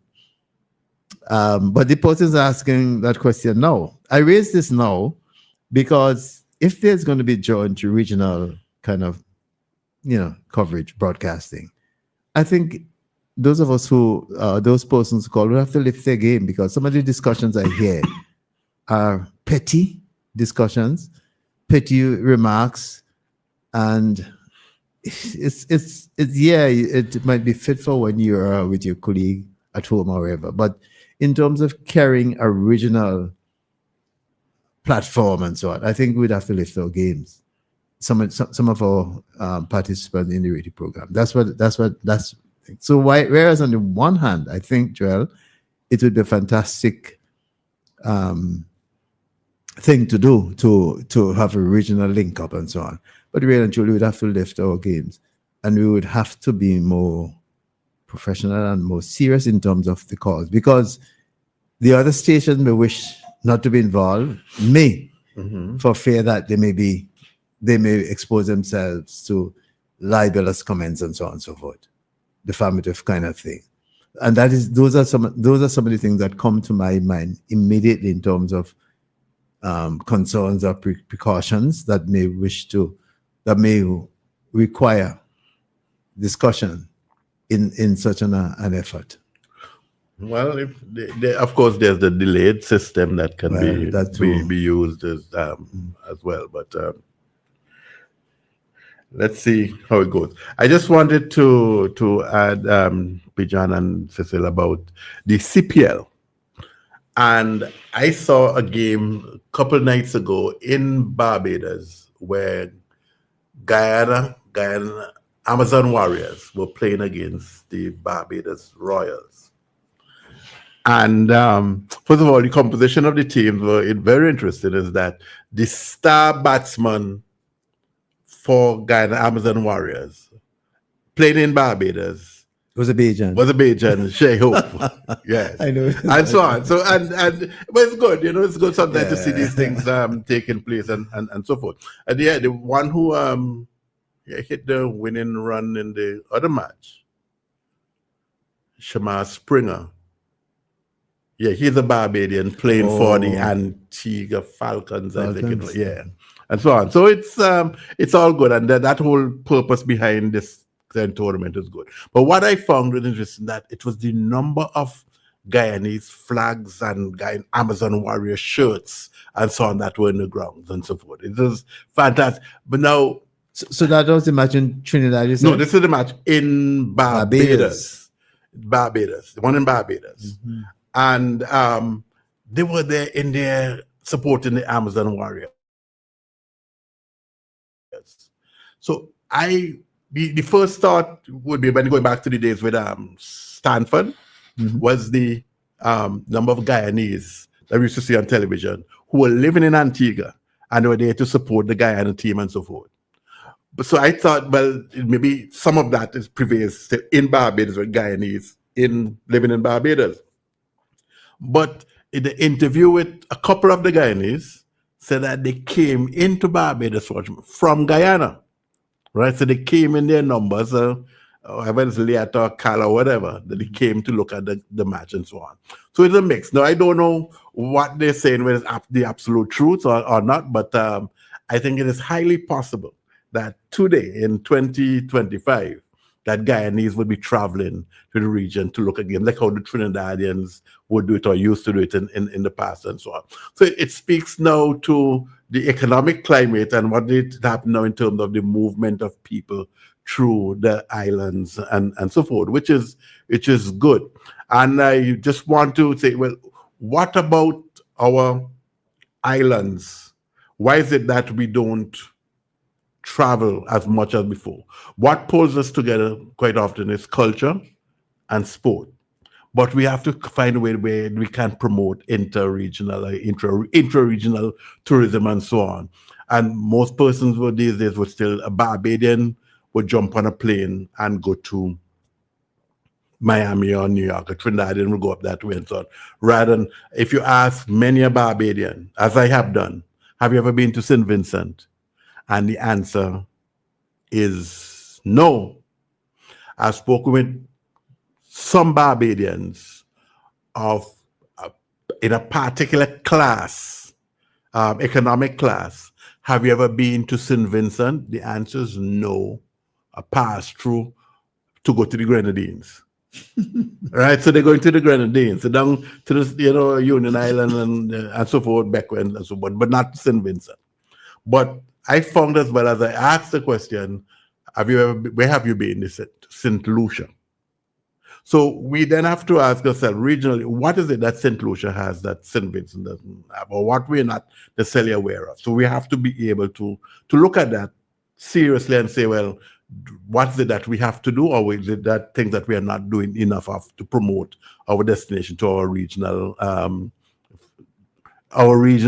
colleagues and so forth. So this is some of the things that we have to do. But I think that we have something wonderful to offer. There are challenges out there if you're going to the US or elsewhere, but we have to be able to embrace this region as one. And we have to do the kinds of things that can bring us together. The culture, the Carifesta and so forth, continue. The sport, the cricket and so forth, we can do those things together and so on.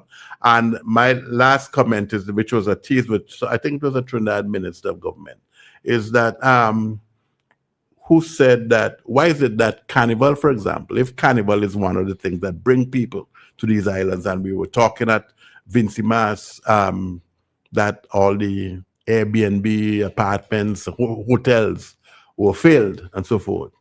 Who says that we need to limit Carnival or Carnival-like type festivals to once a year? Why can't we have several activities and structured in a particular way that can actually bring people from the islands together? And how can we keep the communication open between ourselves using the media, the mass media as we know it traditionally, and other ways in which we can actually bring our people together? Because at the end of the day, this beautiful Caribbean, we too must regard it as being exceptional. And that's why we insist to keep it a zone of peace. We don't want no war in our region, no military conflict. But interesting, clearly it has been recognized, I'm sure, by our officials. Joel, you as part of who from time to time give advice to the Ministry of Tourism and Culture, that the way to go is to have multiply the number of festivals as a pull factor to St. Vincent and the Grenadines, because it's clear when you look at the Caribbean, and in fact the rest of the world, the thing that pulled people is people want enjoyment, people want happiness, and if you can create that kind of framework, people will come.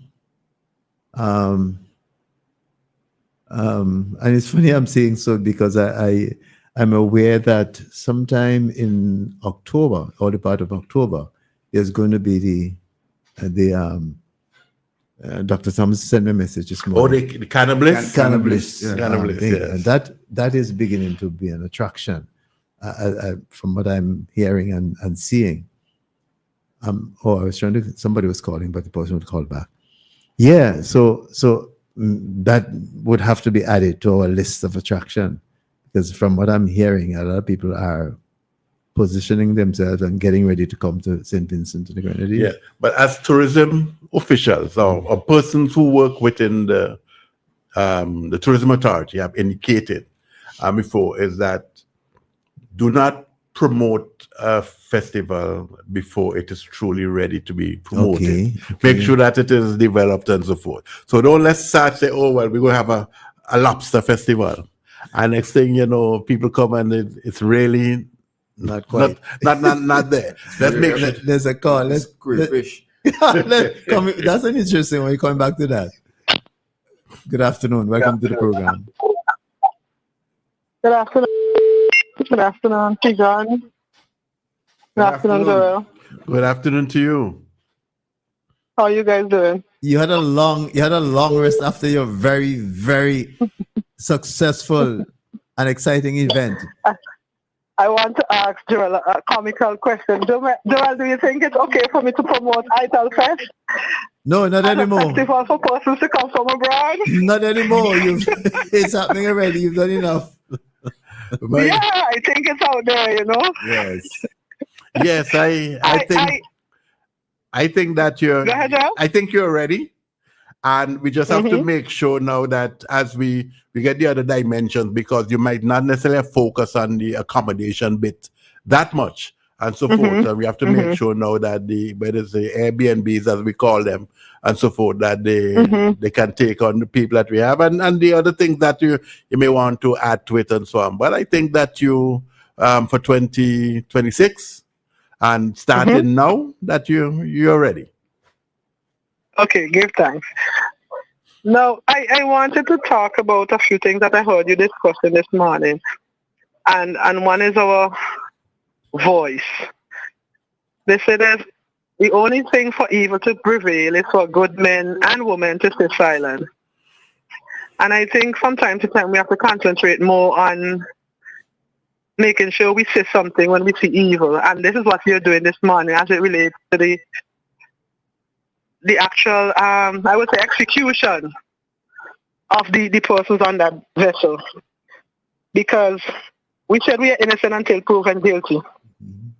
And that, to me, is a direct assassination of persons, because there's no guarantee that we can know that there was drugs on that vessel, or if it was just the first attempt to start a very physical and outline a war strategy for Venezuela, against Venezuela.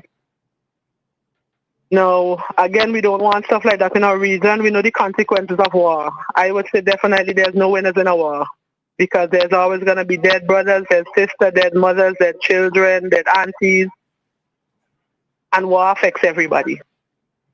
So we don't want any of that at all in the region, and I think definitely we need to ask the CARICOM government to step up their demand for a peace zone in the Caribbean. Our zone is already very volatile as it relates to storms, as relates to everything that affects us. So we don't want something again like any sort of war or the guise of war. All right? So that's one of the major things. I also would like to commend the Ministry of Culture on the celebration of the African CARICOM Day. Oh, yes. Unfortunately, I wasn't able to attend because of work, and I just came back off from vacation. But I know the team there does a great job in trying to promote everything African. I would really like to see us setting up some sort of a committee that is permanent, that we could do these activities throughout the year to highlight the African consciousness, the African Liberation Day, Emancipation Day, the Black History Month, or, Marcus Garvey birthday, Maria Sheriff Day, stuff like these throughout the year so that we can have the consciousness of the people always being building, and not just like a specific time in the year, but throughout the year we can have activities that would heighten the consciousness about Africa, our history, our past.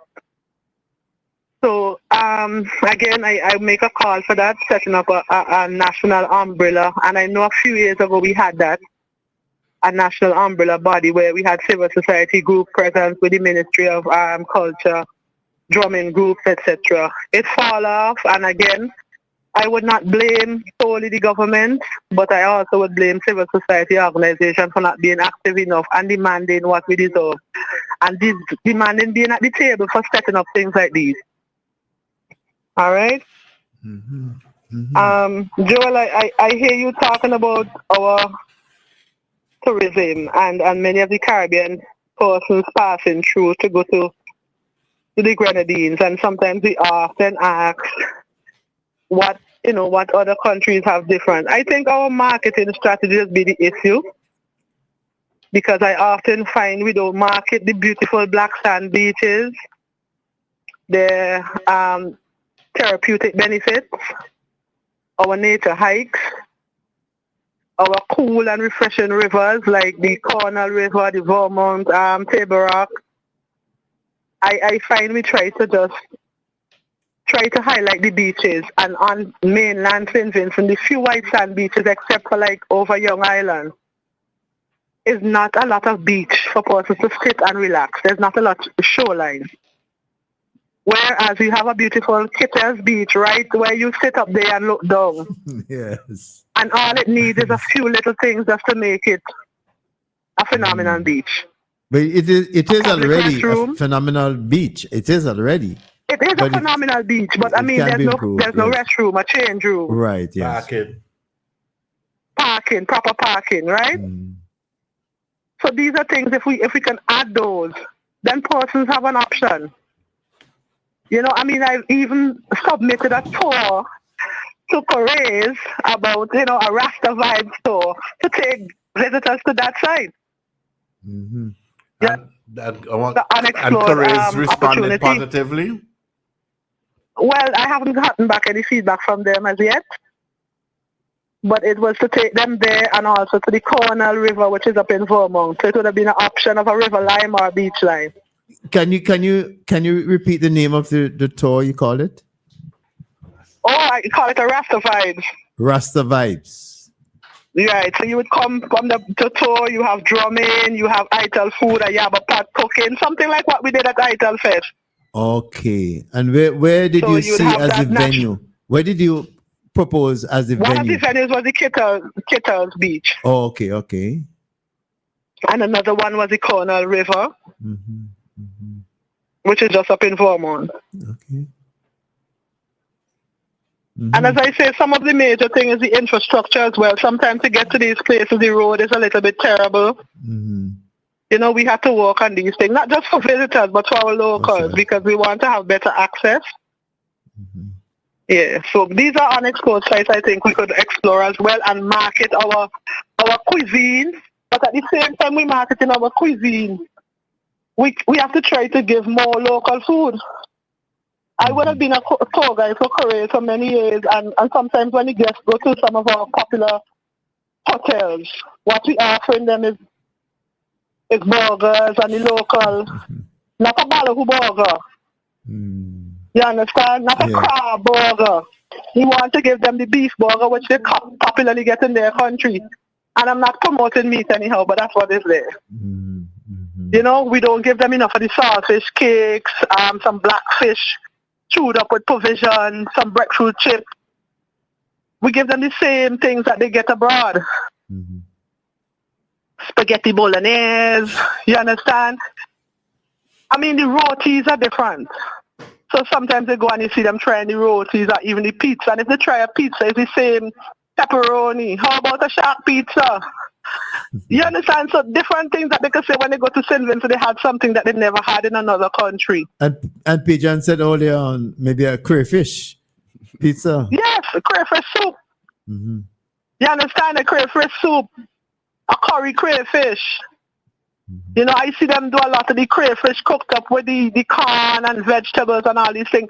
Give people things that they're not accustomed to. Your breadfruit chips, your dasheen chips, your Edo chips. You know what I mean? Local stuff. When you have the hot sauce, you have the mango flavored hot sauce. You know, you do more local juices. Even sometimes the fruit punches that we do. Is the fruit punch that comes from Barbados in an orchard box mixed with some rum. Whereas we have 5 fingers and passion fruit and golden apple and guavas dropping off the tree at time, cherries. So we have to use up more of the local stuff to give the visitors an experience that they don't get elsewhere. You understand? I was looking at some tourism thing for Dominica recently, and Dominica built a whole new area with some huts that are underground. They're earthen, so there's earth on top of them. And a whole village, and I know that is going to be phenomenal because people like different. You know, so we can't go with always, I'm happy for the hotels, but all the big hotels, we need more cottage-like, and, you know, this is why Young Island has always an impact, because it's a kind of secluded little cottage kind of vibe. And that is what we can offer as a niche. So, those are my few points for the morning. Thank you again. I did big you up this week for your support in having us calling and talking about ITEL Fest. We're very happy, and who you big up? You mean you big up supporting. WFM? You big up WFM? Yeah, I bigged up you and WFM. Yeah. And thanks All for right. thanks for returning as a regular. I really appreciate that. Oh, Peter, I'm not sure if I'm going to be a regular now. But when I'm up by mommy and I hear you guys, I come. Are you there? Hi, Adisha? Yes, please. Oh, you're there. Okay. Sorry. I'm hearing sometimes when you, I'm not sure if you guys hear it, but when persons are on, you hear a ringing like a beep. Yes. And I just heard it again, so I'm not sure if it's a technical issue. No, it happens when somebody's trying to get on to the one of the lines. Oh, okay. All right. All right. Well, have a great day, guys. I'm You in a too. hold up. Somebody else Thank you can very call it. much. All right. Bye-bye. Yeah, okay. She made some very interesting points with respect to tourism and how to enhance our tourism product. Good afternoon. Welcome to the program. Hi, good afternoon. Good afternoon to you. Good panelists. How are you all doing? Yeah, greetings. Doing well. You know, Yeah. earlier, a regular follow off the program sent a message saying, or reminding us. Well, I heard that I will cut to the Joel. Sorry? Not Joel, I'm sorry. But that's been going on for months now. Yeah, but And I asked you didn't you- allow me to finish, but you understand what I'm saying? You preempted. So in other words, so starting with you yourself, tell us. All right. But I heard you say that just one to call out. But I would say my name. Your name? My name is Albert Oliver. Albert, I recognize your voice, but in as much as you heard it, I want you to call your name. How is Canavan? How is Canavan? Well, thank God we are alive. No, man, you're more than alive. I see a number of good things happening down there. Things is coming up and down. Okay. Your Canon is coming. It's getting good. Okay. I'm getting a feedback from my phone. Well, it's not originating from here. It must be from your end because our system here is clean. So maybe you might want to shift or something. I don't know why. Yeah, I am 100% agree with the last caller. I don't think there's anything more on that. Because she was well on point that she St. Vincent and the Grenadines are we just asking a question for a particular reason. Hey, Albert, can you shift a bit? Maybe we're not hearing you. The call is not consistent. Hold on one second. Just shift a bit for us. No.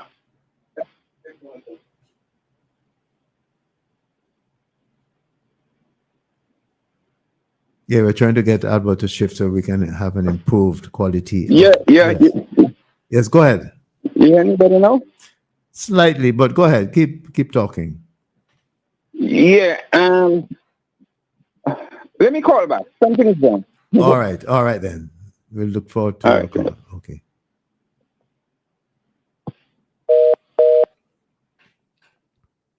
All right. So in the meantime, yeah, Joe. Oh, well, he's calling. Somebody's calling now. But okay, that's it. So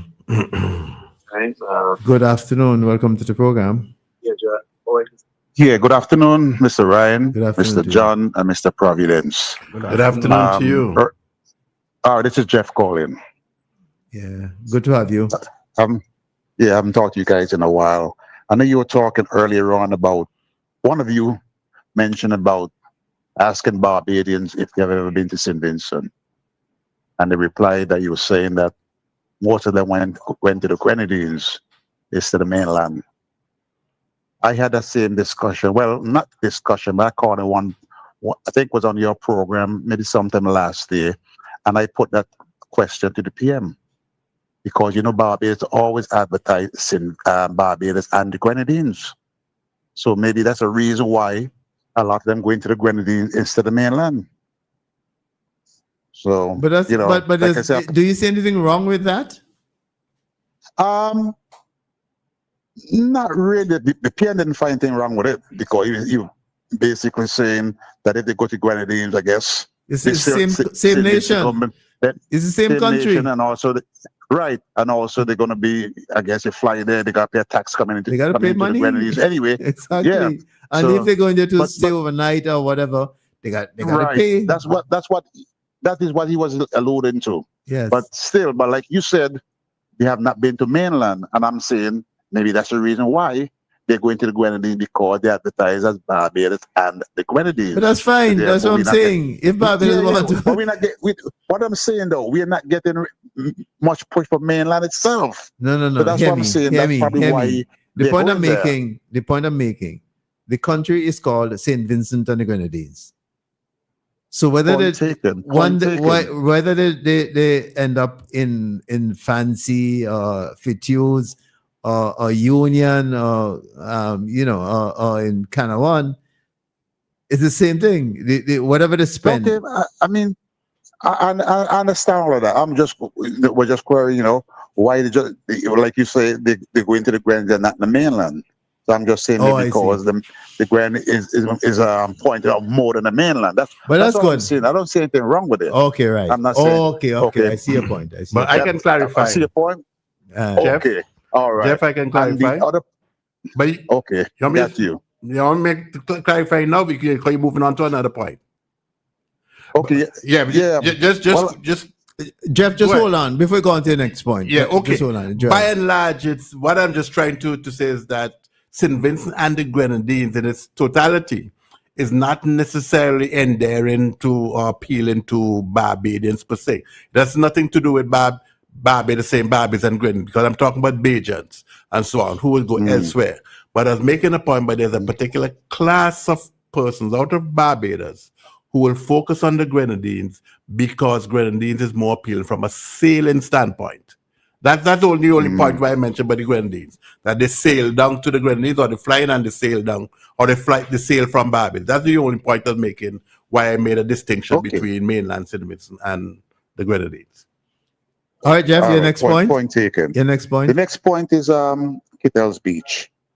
I've heard so many things about Kittell's Beach, they name it Miami Beach, etc. And I'm hearing people saying that there's not a toilet there. And if so many people go in there, why is there not a toilet there? I personally had I heard somebody was on the radio, on WFM, but not on your program, and they were appealing for help to put things on they're like garbage bins, etc. I donated one. Good. I donated one maybe about February of this year. I don't know if it's on the beach or they use it to clear up the beach and take it back to wherever they keep it and all that. And I think and it was donated through which ministry? No, to a person whom I don't know if I want to mention. No. I want to clarify though. You donated to a person, not to the institution as in the ministry. So you really no. But hear me. If you donated it to the ministry, then it would have been, in my view, it would have been proper for you to come and raise it here so that the ministry could follow up and make sure it's been maintained and kept in order and so on. Yeah. But you donated to a private person, you'd have to go to the private person and to see where establish the status, the current status of that. Yeah, because the person was on WFM making, appeal for help, for Kittell's Beach. And I know that Kojo also donated something there too. Okay. So, I mean, we're over here and we are trying our best to donate to certain things that need doing.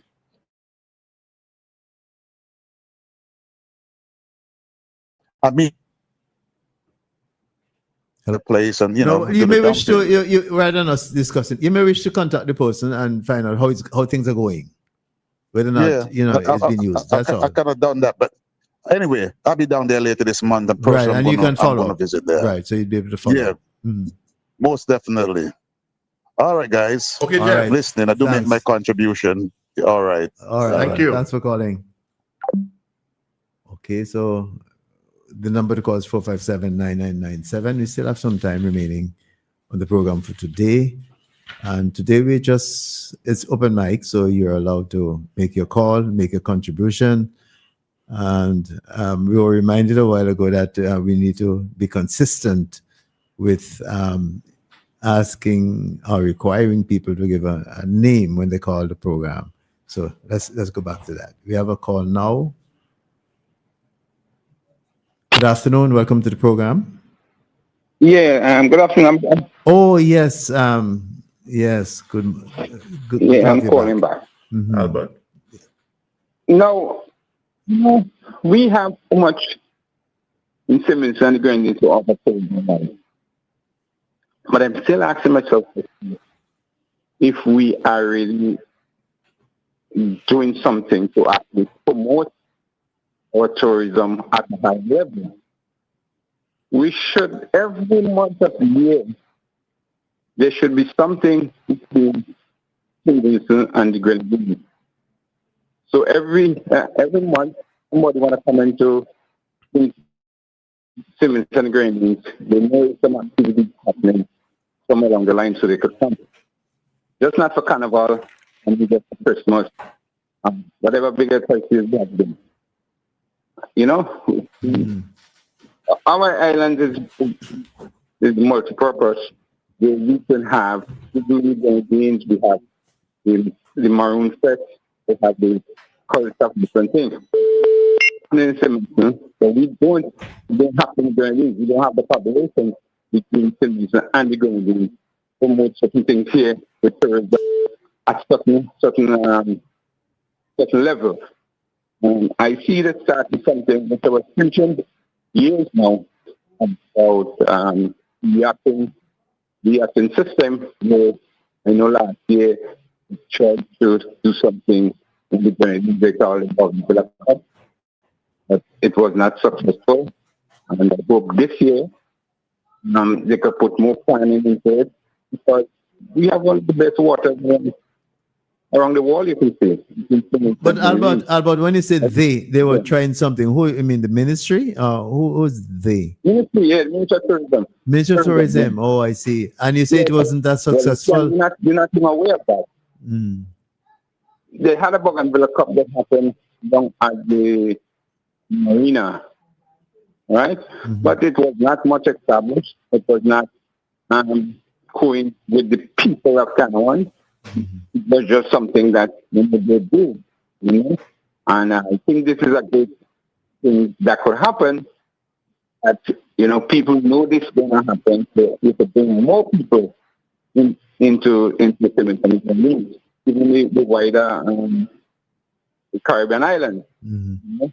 Because I have some friends I go that I've been sailing with, and they actually with most Antigua, St. Lucia, Grenada, Barbados, and it is so successful. You see so many people, especially in Antigua. You see thousands of visitors coming to Antigua for that Antigua Sailing Week. Grenada, the same thing. Why we can't do it in the community? You know, and we talk to one or two persons from tourism and say, listen, what you all should do when you have this event in the different islands, send 2 or 3 persons to liaise with the people there and see how they promote it. You know, and we could maybe develop that, but we're not doing it. You know, I mean, it's so sad to see what is happening. We should be more in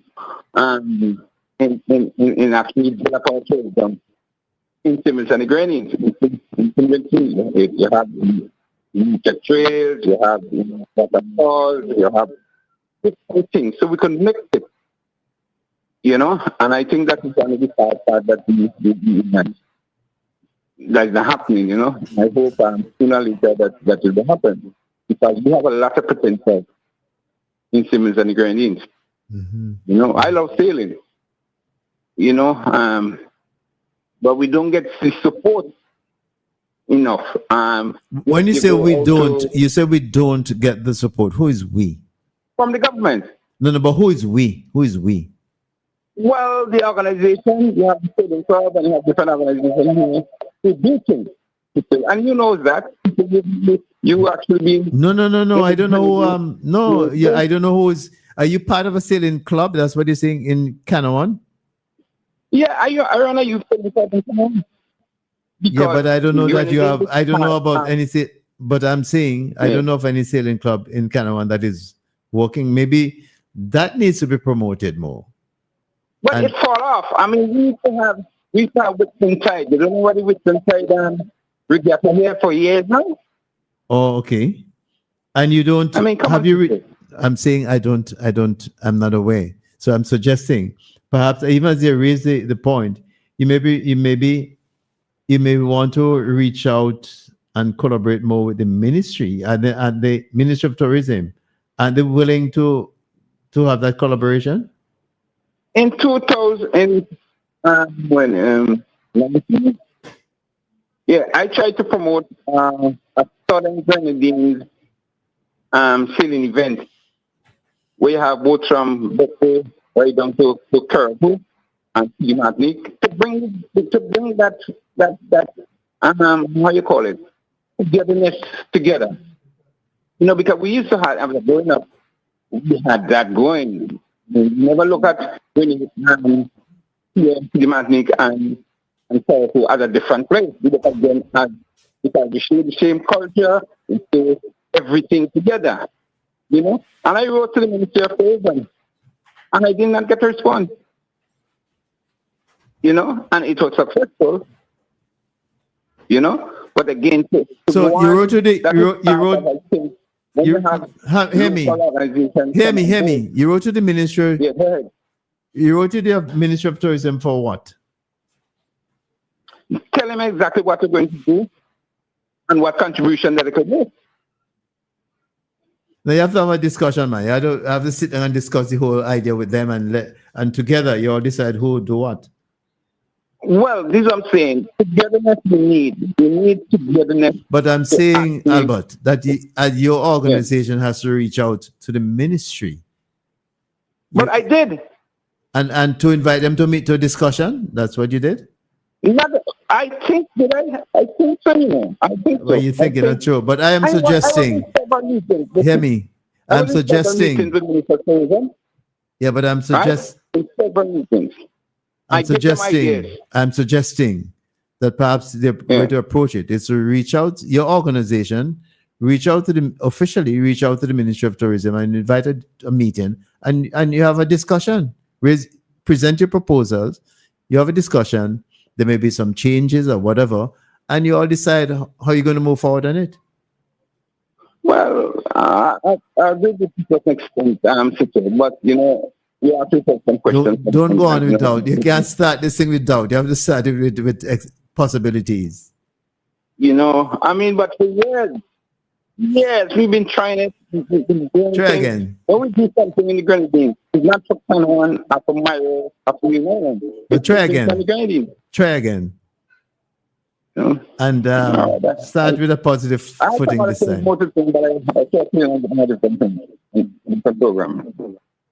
Sorry, say again. I said I had something to do, but you know, other person's gonna call in. But no, if you have something to raise, go ahead, raise it. Raise it. Again, we're talking about America and Venezuela and all that. But I think the problem is in the Caribbean that our leaders, policymakers, we don't come together as a Caribbean people. Everybody wants to be boss, right? And go back to the federation, we had that. I think that was the best thing. But then Jamaica want to go on their own. Barbados want to go on their own. Trinidad want to go on their own. Guyana want to go on their own. No. Let me not go back. Let me not go back to that kind of line, man. We have CARICOM, and CARICOM is working. And there are some. Yeah, but let me finish. Let me finish. You may have your own. But you may have your own views and what CARICOM is working. And if to the extent that it is not, we are the ones who must make sure we strengthen it and make sure it works. So don't begin on that premise again. Don't go on that premise of negativity. Let's look at the possibilities. Oh, it's not negativity, it's reality. Let's look at the possibilities and see how. But you're not allowing me to finish. You're not allowing me to finish my suggestion. Yeah, go ahead. Sorry. I'm saying let's look at the possibilities, focus on the possibilities, and encourage our leaders to move in that direction. You finished? Yeah. Yeah. I'm moderating the program here, not you. No. But go on. Make your point now. Go on. Make your point. Listen to you. Now, if you look at food security between the Caribbean, right? We should have been exchanging between all the Caribbean islands instead of going to Europe. As the lady say, I mean, I come to the and I go to a restaurant and I ask for fruit juice, right? A local fruit juice I don't have. Even coconut water. You go to the bank, let me have a scotch and coconut. Oh, you know, we don't have coconut. You know, and we have to be able to promote what we grow. We have to push that a lot. But Albert, nobody. That is being done. That is being done. Nobody is in a position to those points. It's being done. Where been done? You don't hear messages. You never hear messages. People from the ministry promoting that we should. Let me finish. Allow me to finish my thoughts, and then you can come back in. Yeah, I was saying that there are people from the ministry who promote growing local and consuming local. People do it all the time. Maybe there's maybe there are other ways, additional ways of doing it, but it's been done all the time. So I don't know, see why you come on the program and making those kind of those statements. But it is reality. It is not. You travel to the length and breadth of St. Vincent, and all you could see is bushes. Is what? All you could see is what? All you could see is what? Clarify your point. All you can see is what? Bush. Okay. But it's true. All right, my friend. Okay. you might be traveling. You talk about going up Soufrière. Have you been going up to Soufrière all the time? No, man, you have to be doing that. You have to be doing that. If you're talking about all the bushes. From Kingston to Fancy. And what you see? And what do you see? What do you see when you go from Kingston to Fancy? What do you see when you go from Kingston to Fancy? Bush. Okay, all right. when last you traveled from Kingston to Fancy? About I didn't plan to judge maybe about a month ago. You sure? Yeah, I mean for sure. And all this is bush. Go when I for the past month. That thing just thing up one thing. All right, Albert. And all this is bush. Bush, I tell you. Okay. You see one or two banana tree, nothing to talk about. Okay. Look how mangoes. Look how you drive and mango season, and what you do with the mango. You go into a restaurant that have for mango juice. You might get it from the box. I mean, come on. And yeah, we'll talk again, man. Have a good day. Okay, all the best to you. All the best to you, my friend. Okay, take care. You know what? Yes. Sorry about that, folks. We're following. Those of you who are following on the Facebook Live, you may have seen between Joel and myself. Joel, I'll come back. We have a call here now. Good afternoon. Welcome to the program. Yeah, good afternoon. This is Harold calling from Atlanta area. You know, from where? Were you calling from where? Atlanta. Oh, as in the States. Yes. Go ahead. Yeah. Yes. You know, I keep listening to all this program, and all these people keep calling and comparing St. Vincent to the tourism stuff that goes on in like Antigua, St. Lucia, Barbados, Grenada. The fact of the matter is those countries have a 30 to 50-year head start on us. We're trying to play catch up. It's not like you walk out and flip a switch because we have an international airport, all of a sudden we become Barbados or St. Lucia. Yeah, you know, it takes time to build stuff. The other thing about it is we're trying to, you know, like I hear some people like, well, you go to Barbados or you go to St. Lucia and you see 4 or 5 cruise ships during cruise ship time. But yet, the party that they support is opposing the cruise ship boat. We can't but how you know? Hold on. How you know which party they support? Man, look, man. When you listen to these folks, and I heard some of these folks on other programs. Okay, all right. Okay. The thing about it is, you can't put 4 or 5 cruise ships in Kingston without a cruise ship port.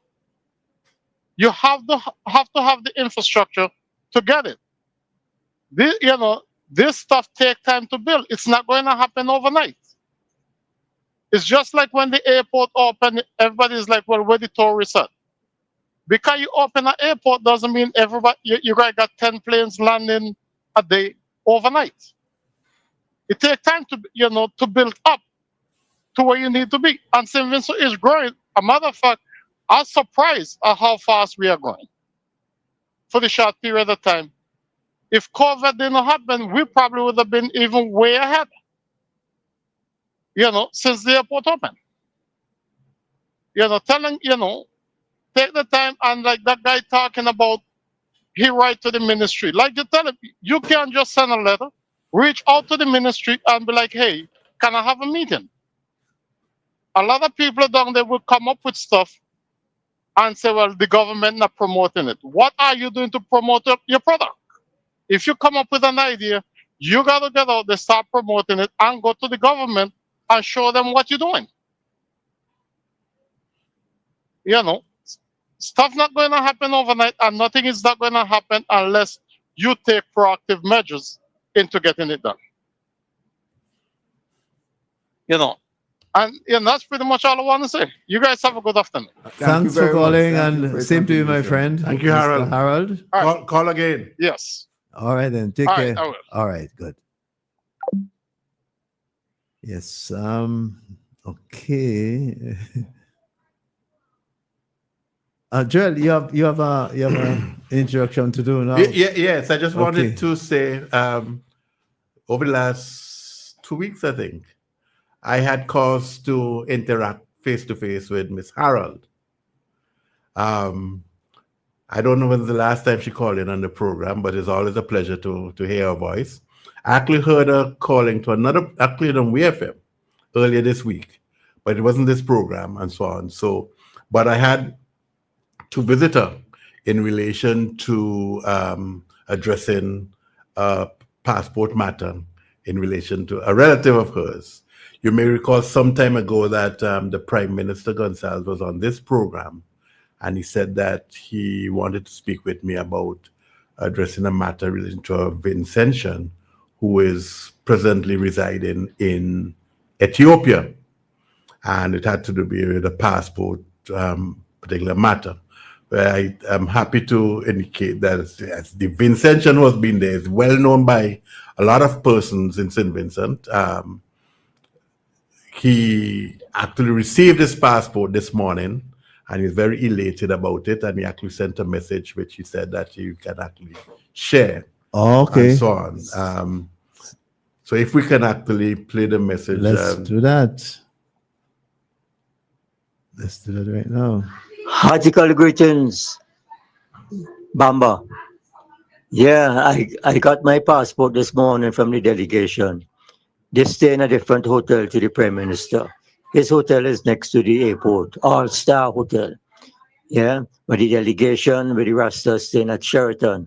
Very good hotel as well. Yeah, man, the passport, beautiful. Yeah, man, top of the tops. Yeah, give thanks, you know, for what they have done in accomplishing, you know, the mission. Yeah. The Prime Minister goes to Shashamane in the morning with other CARICOM leaders to talk to the community. And in the afternoon, he said I can come and see him right after return, maybe 2 o'clock in the afternoon. So I'm going to line you up with that meeting with him. Yeah. So once again, yeah, blessings to the Iron family. Yeah. For, you know, for the perseverance. Okay. I love bless, man. Yeah. That is Bandy Payne. Some both would know that Ras Hailu. And he is the man who voted along with Nzimbu introduced the banana craft art in St. Vincent and the Grenadines, and has done a good, he's been doing it now for more than 40 years. And his work is adorning walls of offices in Kingston and homes around St. Vincent and the Grenadines. And he's done a great job, and he has decided, based on his own faith and his own belief, that he should move to Ethiopia. And he has been in Ethiopia for some time, and he now lives in Addis Ababa. And but he had some issues with regard his passport, and that he was not able to travel to St. Vincent, but he wants to come back to St. Vincent sometime soon. But there are issues that he mentioned to me as well, that the Rastas in Ethiopia they're having challenges, and they're actually being accused that they're overstaying their time, and they have to pay a particular charge of, I think it's $30 a day for every extra day, and they've been there for a very long time. And those issues have been addressed by the Prime Minister of St. Vincent and the other CARICOM delegates to see how they can get this matter sorted out. But it's really good to hear Bandy and it will be good to have him back in St. Vincent and Grenadines. Yeah, and we have to arrange to have him on the program. Yeah, if possible, yes. For him to share his experience. A very talented Vincentian. Yeah. And certainly as a sportsman, cricketer, musician, he played guitar once in a band called Volume 5. That's just before it merged into Climax. Because I remember that name. Yes, and so on. From French's. And of course, his Miss Harold, of course, can tell us a lot more about who Bandy Payne is and his contribution to life in French's, to East Kingston Grammar School, St. Vincent music scene culturally as a whole. A good man, and we'd certainly be glad to have him back. Joel, I remember him as a brilliant cartoonist. And yes, as well, in the Vincentian. Yeah, one of the joke that he penned some time ago was, who owned all the gas station in town? And he said the name of the post is No Smoking. No King. Oh, okay. Oh, no smoking, no smoking. I remember that. No smoking. That is almost as good as the one with 2 P's. How do you want to go again? 2 P's on radio? Oh, yes, yeah. two P's and Johnny P and P. John. Yeah, P. John, yeah. Is it possible for him to listen to us at this time? Yes, well, they're about, I can't remember, 6-7 hours ahead, but we send the link to him. Oh, so he might have been listening? He might be listening at this time, possibly. Oh, But if okay. not, we would be able to see if we can engage him another time. Yes, of course.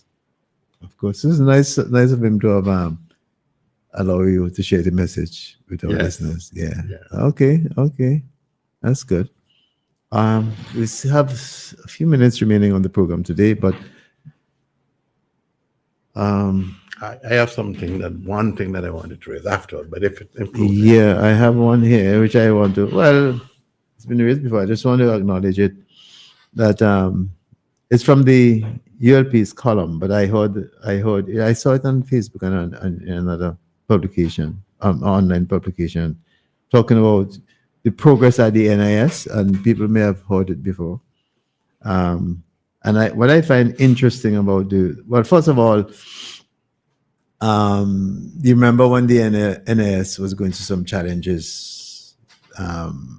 They were on our program pitch, and as usual, they came here. Let me take this call. Somebody's sometimes I have a difficulty. Oh, yes, that's better. Good afternoon. Welcome to the program. Hello? Good afternoon. Good afternoon. First of all, Joel. tell us again who you are, and you have a way of please don't send private messages, private calls, otherwise we may not accept it. All right. So Joel earlier. But you didn't say who you are. You didn't tell us who you are. Oh, so I mean, Queens. You don't know. You can't remember which one, man. Yeah, we got so many different names in different programs. So anyway, go on. Make the point. Make the point. Right here, I'm called Queens and WFM. So go ahead, make the point. Yeah. Joel was talking about Guyana earlier. And they had elections last Monday. And I saw something a couple weeks ago that I'd never seen at the regional level. I've seen it at the local level. New York, Connecticut, Boston, Baltimore. The government of Guyana put a truck out at the Caribana to campaign for the election. And on the truck, it says, "We have delivered on our promises. Increased jobs, double pension, education, health, cash grants. You can trust us." So I find that kind of be implicit. I've never seen any of the government in the region put out any trucks. You said you find it. these various You said you carnivals. found it. What? Sorry. What word do you use? I find it interesting. Okay. I've never seen any of the Caribbean government put out a truck Oh, at one of the festivals in the diaspora. okay. And you think So I find it was, you think they should? You think the others might want to pattern what Guyana did? Yeah, I think others should follow it. But I think others should follow well, it. credit probably should not go to the government, but to the party. Because government party, using yeah. That's right. Yeah. government Yeah, okay, using the party. taxpayers' money to do that Okay. but really Yeah, fair enough. acceptable. Fair enough. It wouldn't have been the government. You're quite correct, Pigeon. It's the Yeah. party. Yeah, you correct me there. The Yeah, party. yeah. Party. The PNC. PPP? I think PPP, right? The PPP Civic. Yeah, the PPP. PPP Civic. Civic, yeah. PPP/Civic. Right. So yeah, But even as you're saying should so, follow. but even as you say so, I have to admit to you, I'm impressed myself. I think it's with that. yes, I think it's a very creative and interesting way of Yeah, because when they taking the have, you know, campaign. every year they have elections in different districts in New York or Boston or Connecticut or Baltimore, etc. And the politicians will come out at the day of the parade campaigning, but You mean I up never there? really You mean up there? in a truck, yeah. You mean up there? Yeah, up there. But But yeah. hear me. But The creative and the powerful thing about this one is that the party recognize that there are a number of Guyanese living and who would be out in the Labor Day parade, and they would get a message and not send the Labor Day, message. not Labor Day, Caribana. Oh, it's Caribana. Yeah, I thought you said Labor Day. That Yeah, was in Canada, yeah. that was in Canada. Yeah. Okay. Well, they realize that people are there and they take the message direct to people. Yeah. And they in turn would send it. And they are direct. They in turn would send it on Red the shirt. Facebook messages and so on back to Guyana. Yeah, For the voters red to see. shirt on the Yeah. truck. Yeah. All right. All right. So later, bye. You too. Interesting observation. It's an interesting one. I was making the point, gentlemen, that I noticed in the publication on the performance of the NIS. Not apparently, but the accounts for the NIS show that there have been significant turnaround in the fortunes of the NIS. What struck me though is that this is the paragraph that struck me, that the insured population at the NIS in the first half of 2025 increased by 3% from 44,766 to 46,003. No, not 3%. 3 percentage points. I'm just reading what I see here. But 3% from it in fact it is 3%. When you calculate it, you would get the thing. 44,766 to 46,318, reflecting the buoyancy of the economy, increased employment, and the improvement in employer compliance. The actual absolute number is 1552. I didn't do the calc. Okay. The actually when you do the minus, Okay. it's 1552 from 2024 to 2025. But the point I wanted to make though is that, again, in my understanding of figures, it shows that with the increased registration, that people who are working, the number of people who are working has increased between the two data points, 2024 and 2025. And to me, that can only be explained by the number of projects that are being pursued at this point in time. And clearly then, when you consider the labor force, or this number over the labor force, it should suggest to me that employment is high, and on the contrary, unemployment is low. That's the point that struck me about this. Contrary to the fact that people say, oh, unemployment is high and that kind of thing, it doesn't sound, these figures don't bear them out, don't bear that view out. But I think the according to the accounts, the NIS has been completely turned around, and that to me is a wonderful story. It's a wonderful story, and we have to take a little bit of can't take credit, but we have to recognize that we played a role in drawing awareness to the fortunes of the NIS, because at least we had them on here a couple of times where they explain what is happening, and now things are happening for the better, and perhaps they needed to have come on and use the program to tell people where things are with them at this point in time, but it's up to them. I don't know if there's time to respond, but I just basically say the complete turnaround would be complete when the pension dollar that the pensioners who get NIS, that they get something more to match that, because it doesn't matter if NIS they cut for still, but at the end that the value of the pension dollar declines because of inflation. So yeah, it has to be a complete comprehensive thing. And then the other thing that I can talk about another time is the point I made before, is that registration within the NIS system is not the same as employment. And so No, but Joel, I got to come back to you that I agree with that, but it reflects what's happening generally. It reflects. You cannot tell me that there's an increase between 2024 and 2025, increase in registration, or if you like, insured population of 1,552, and you can't link that to employment? You can't? Is what you're suggesting?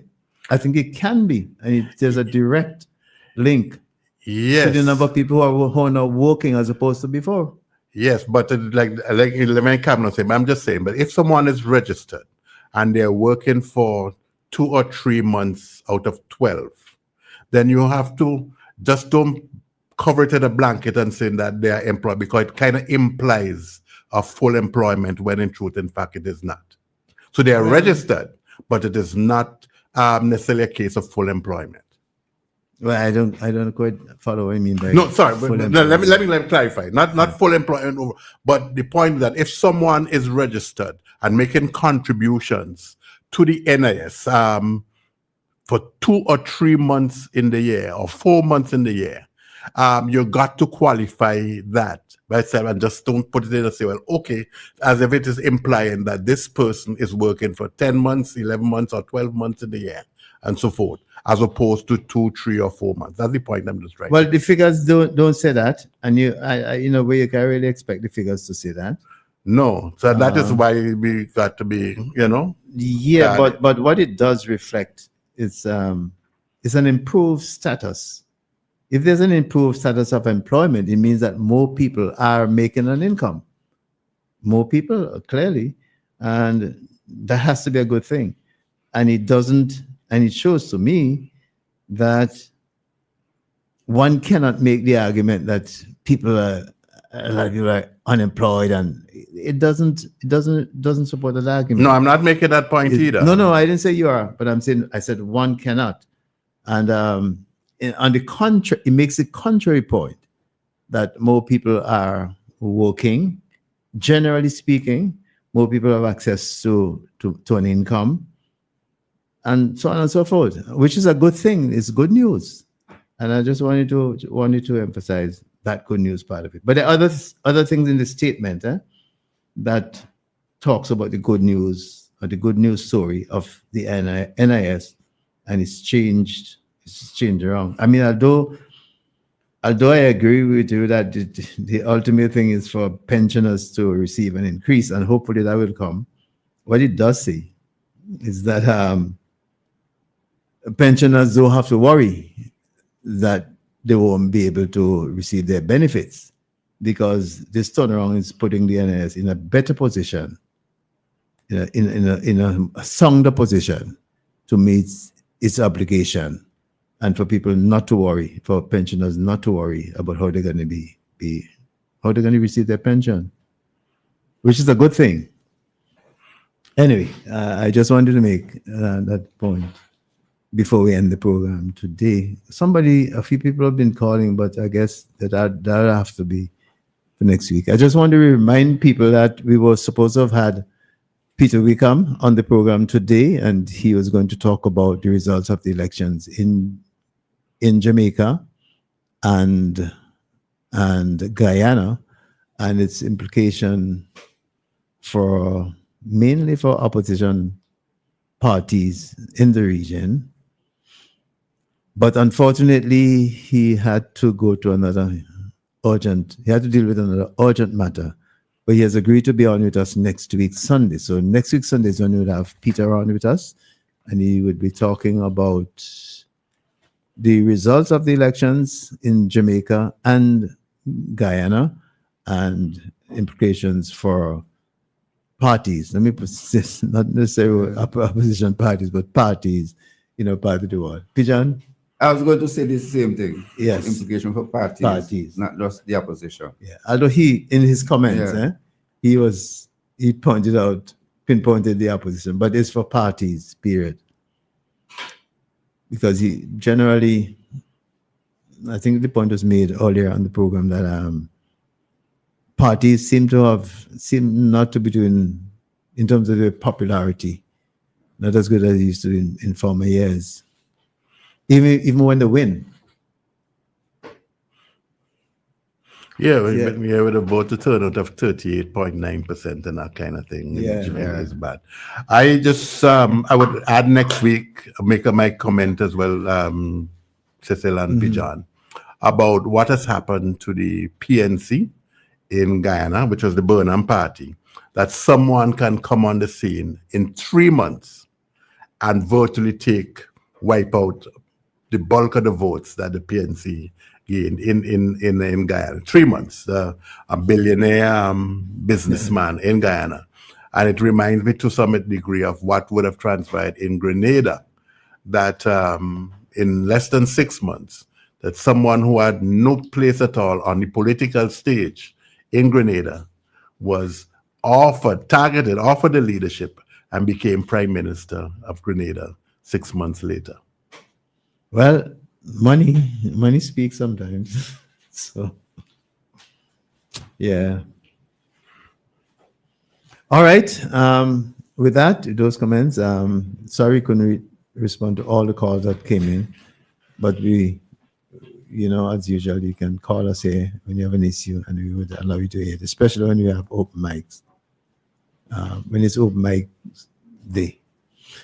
In the meantime, we have come to the end of the program, and we should thank all of you who called in and made suggestions and raised issues. We thank you very much, and we wish you the best of the rest of today and this week. On behalf of Pijan and Joel, my name is Cecil Ryan, and Kieran. Sorry, Cecil Ryan. Good afternoon. Have a wonderful day.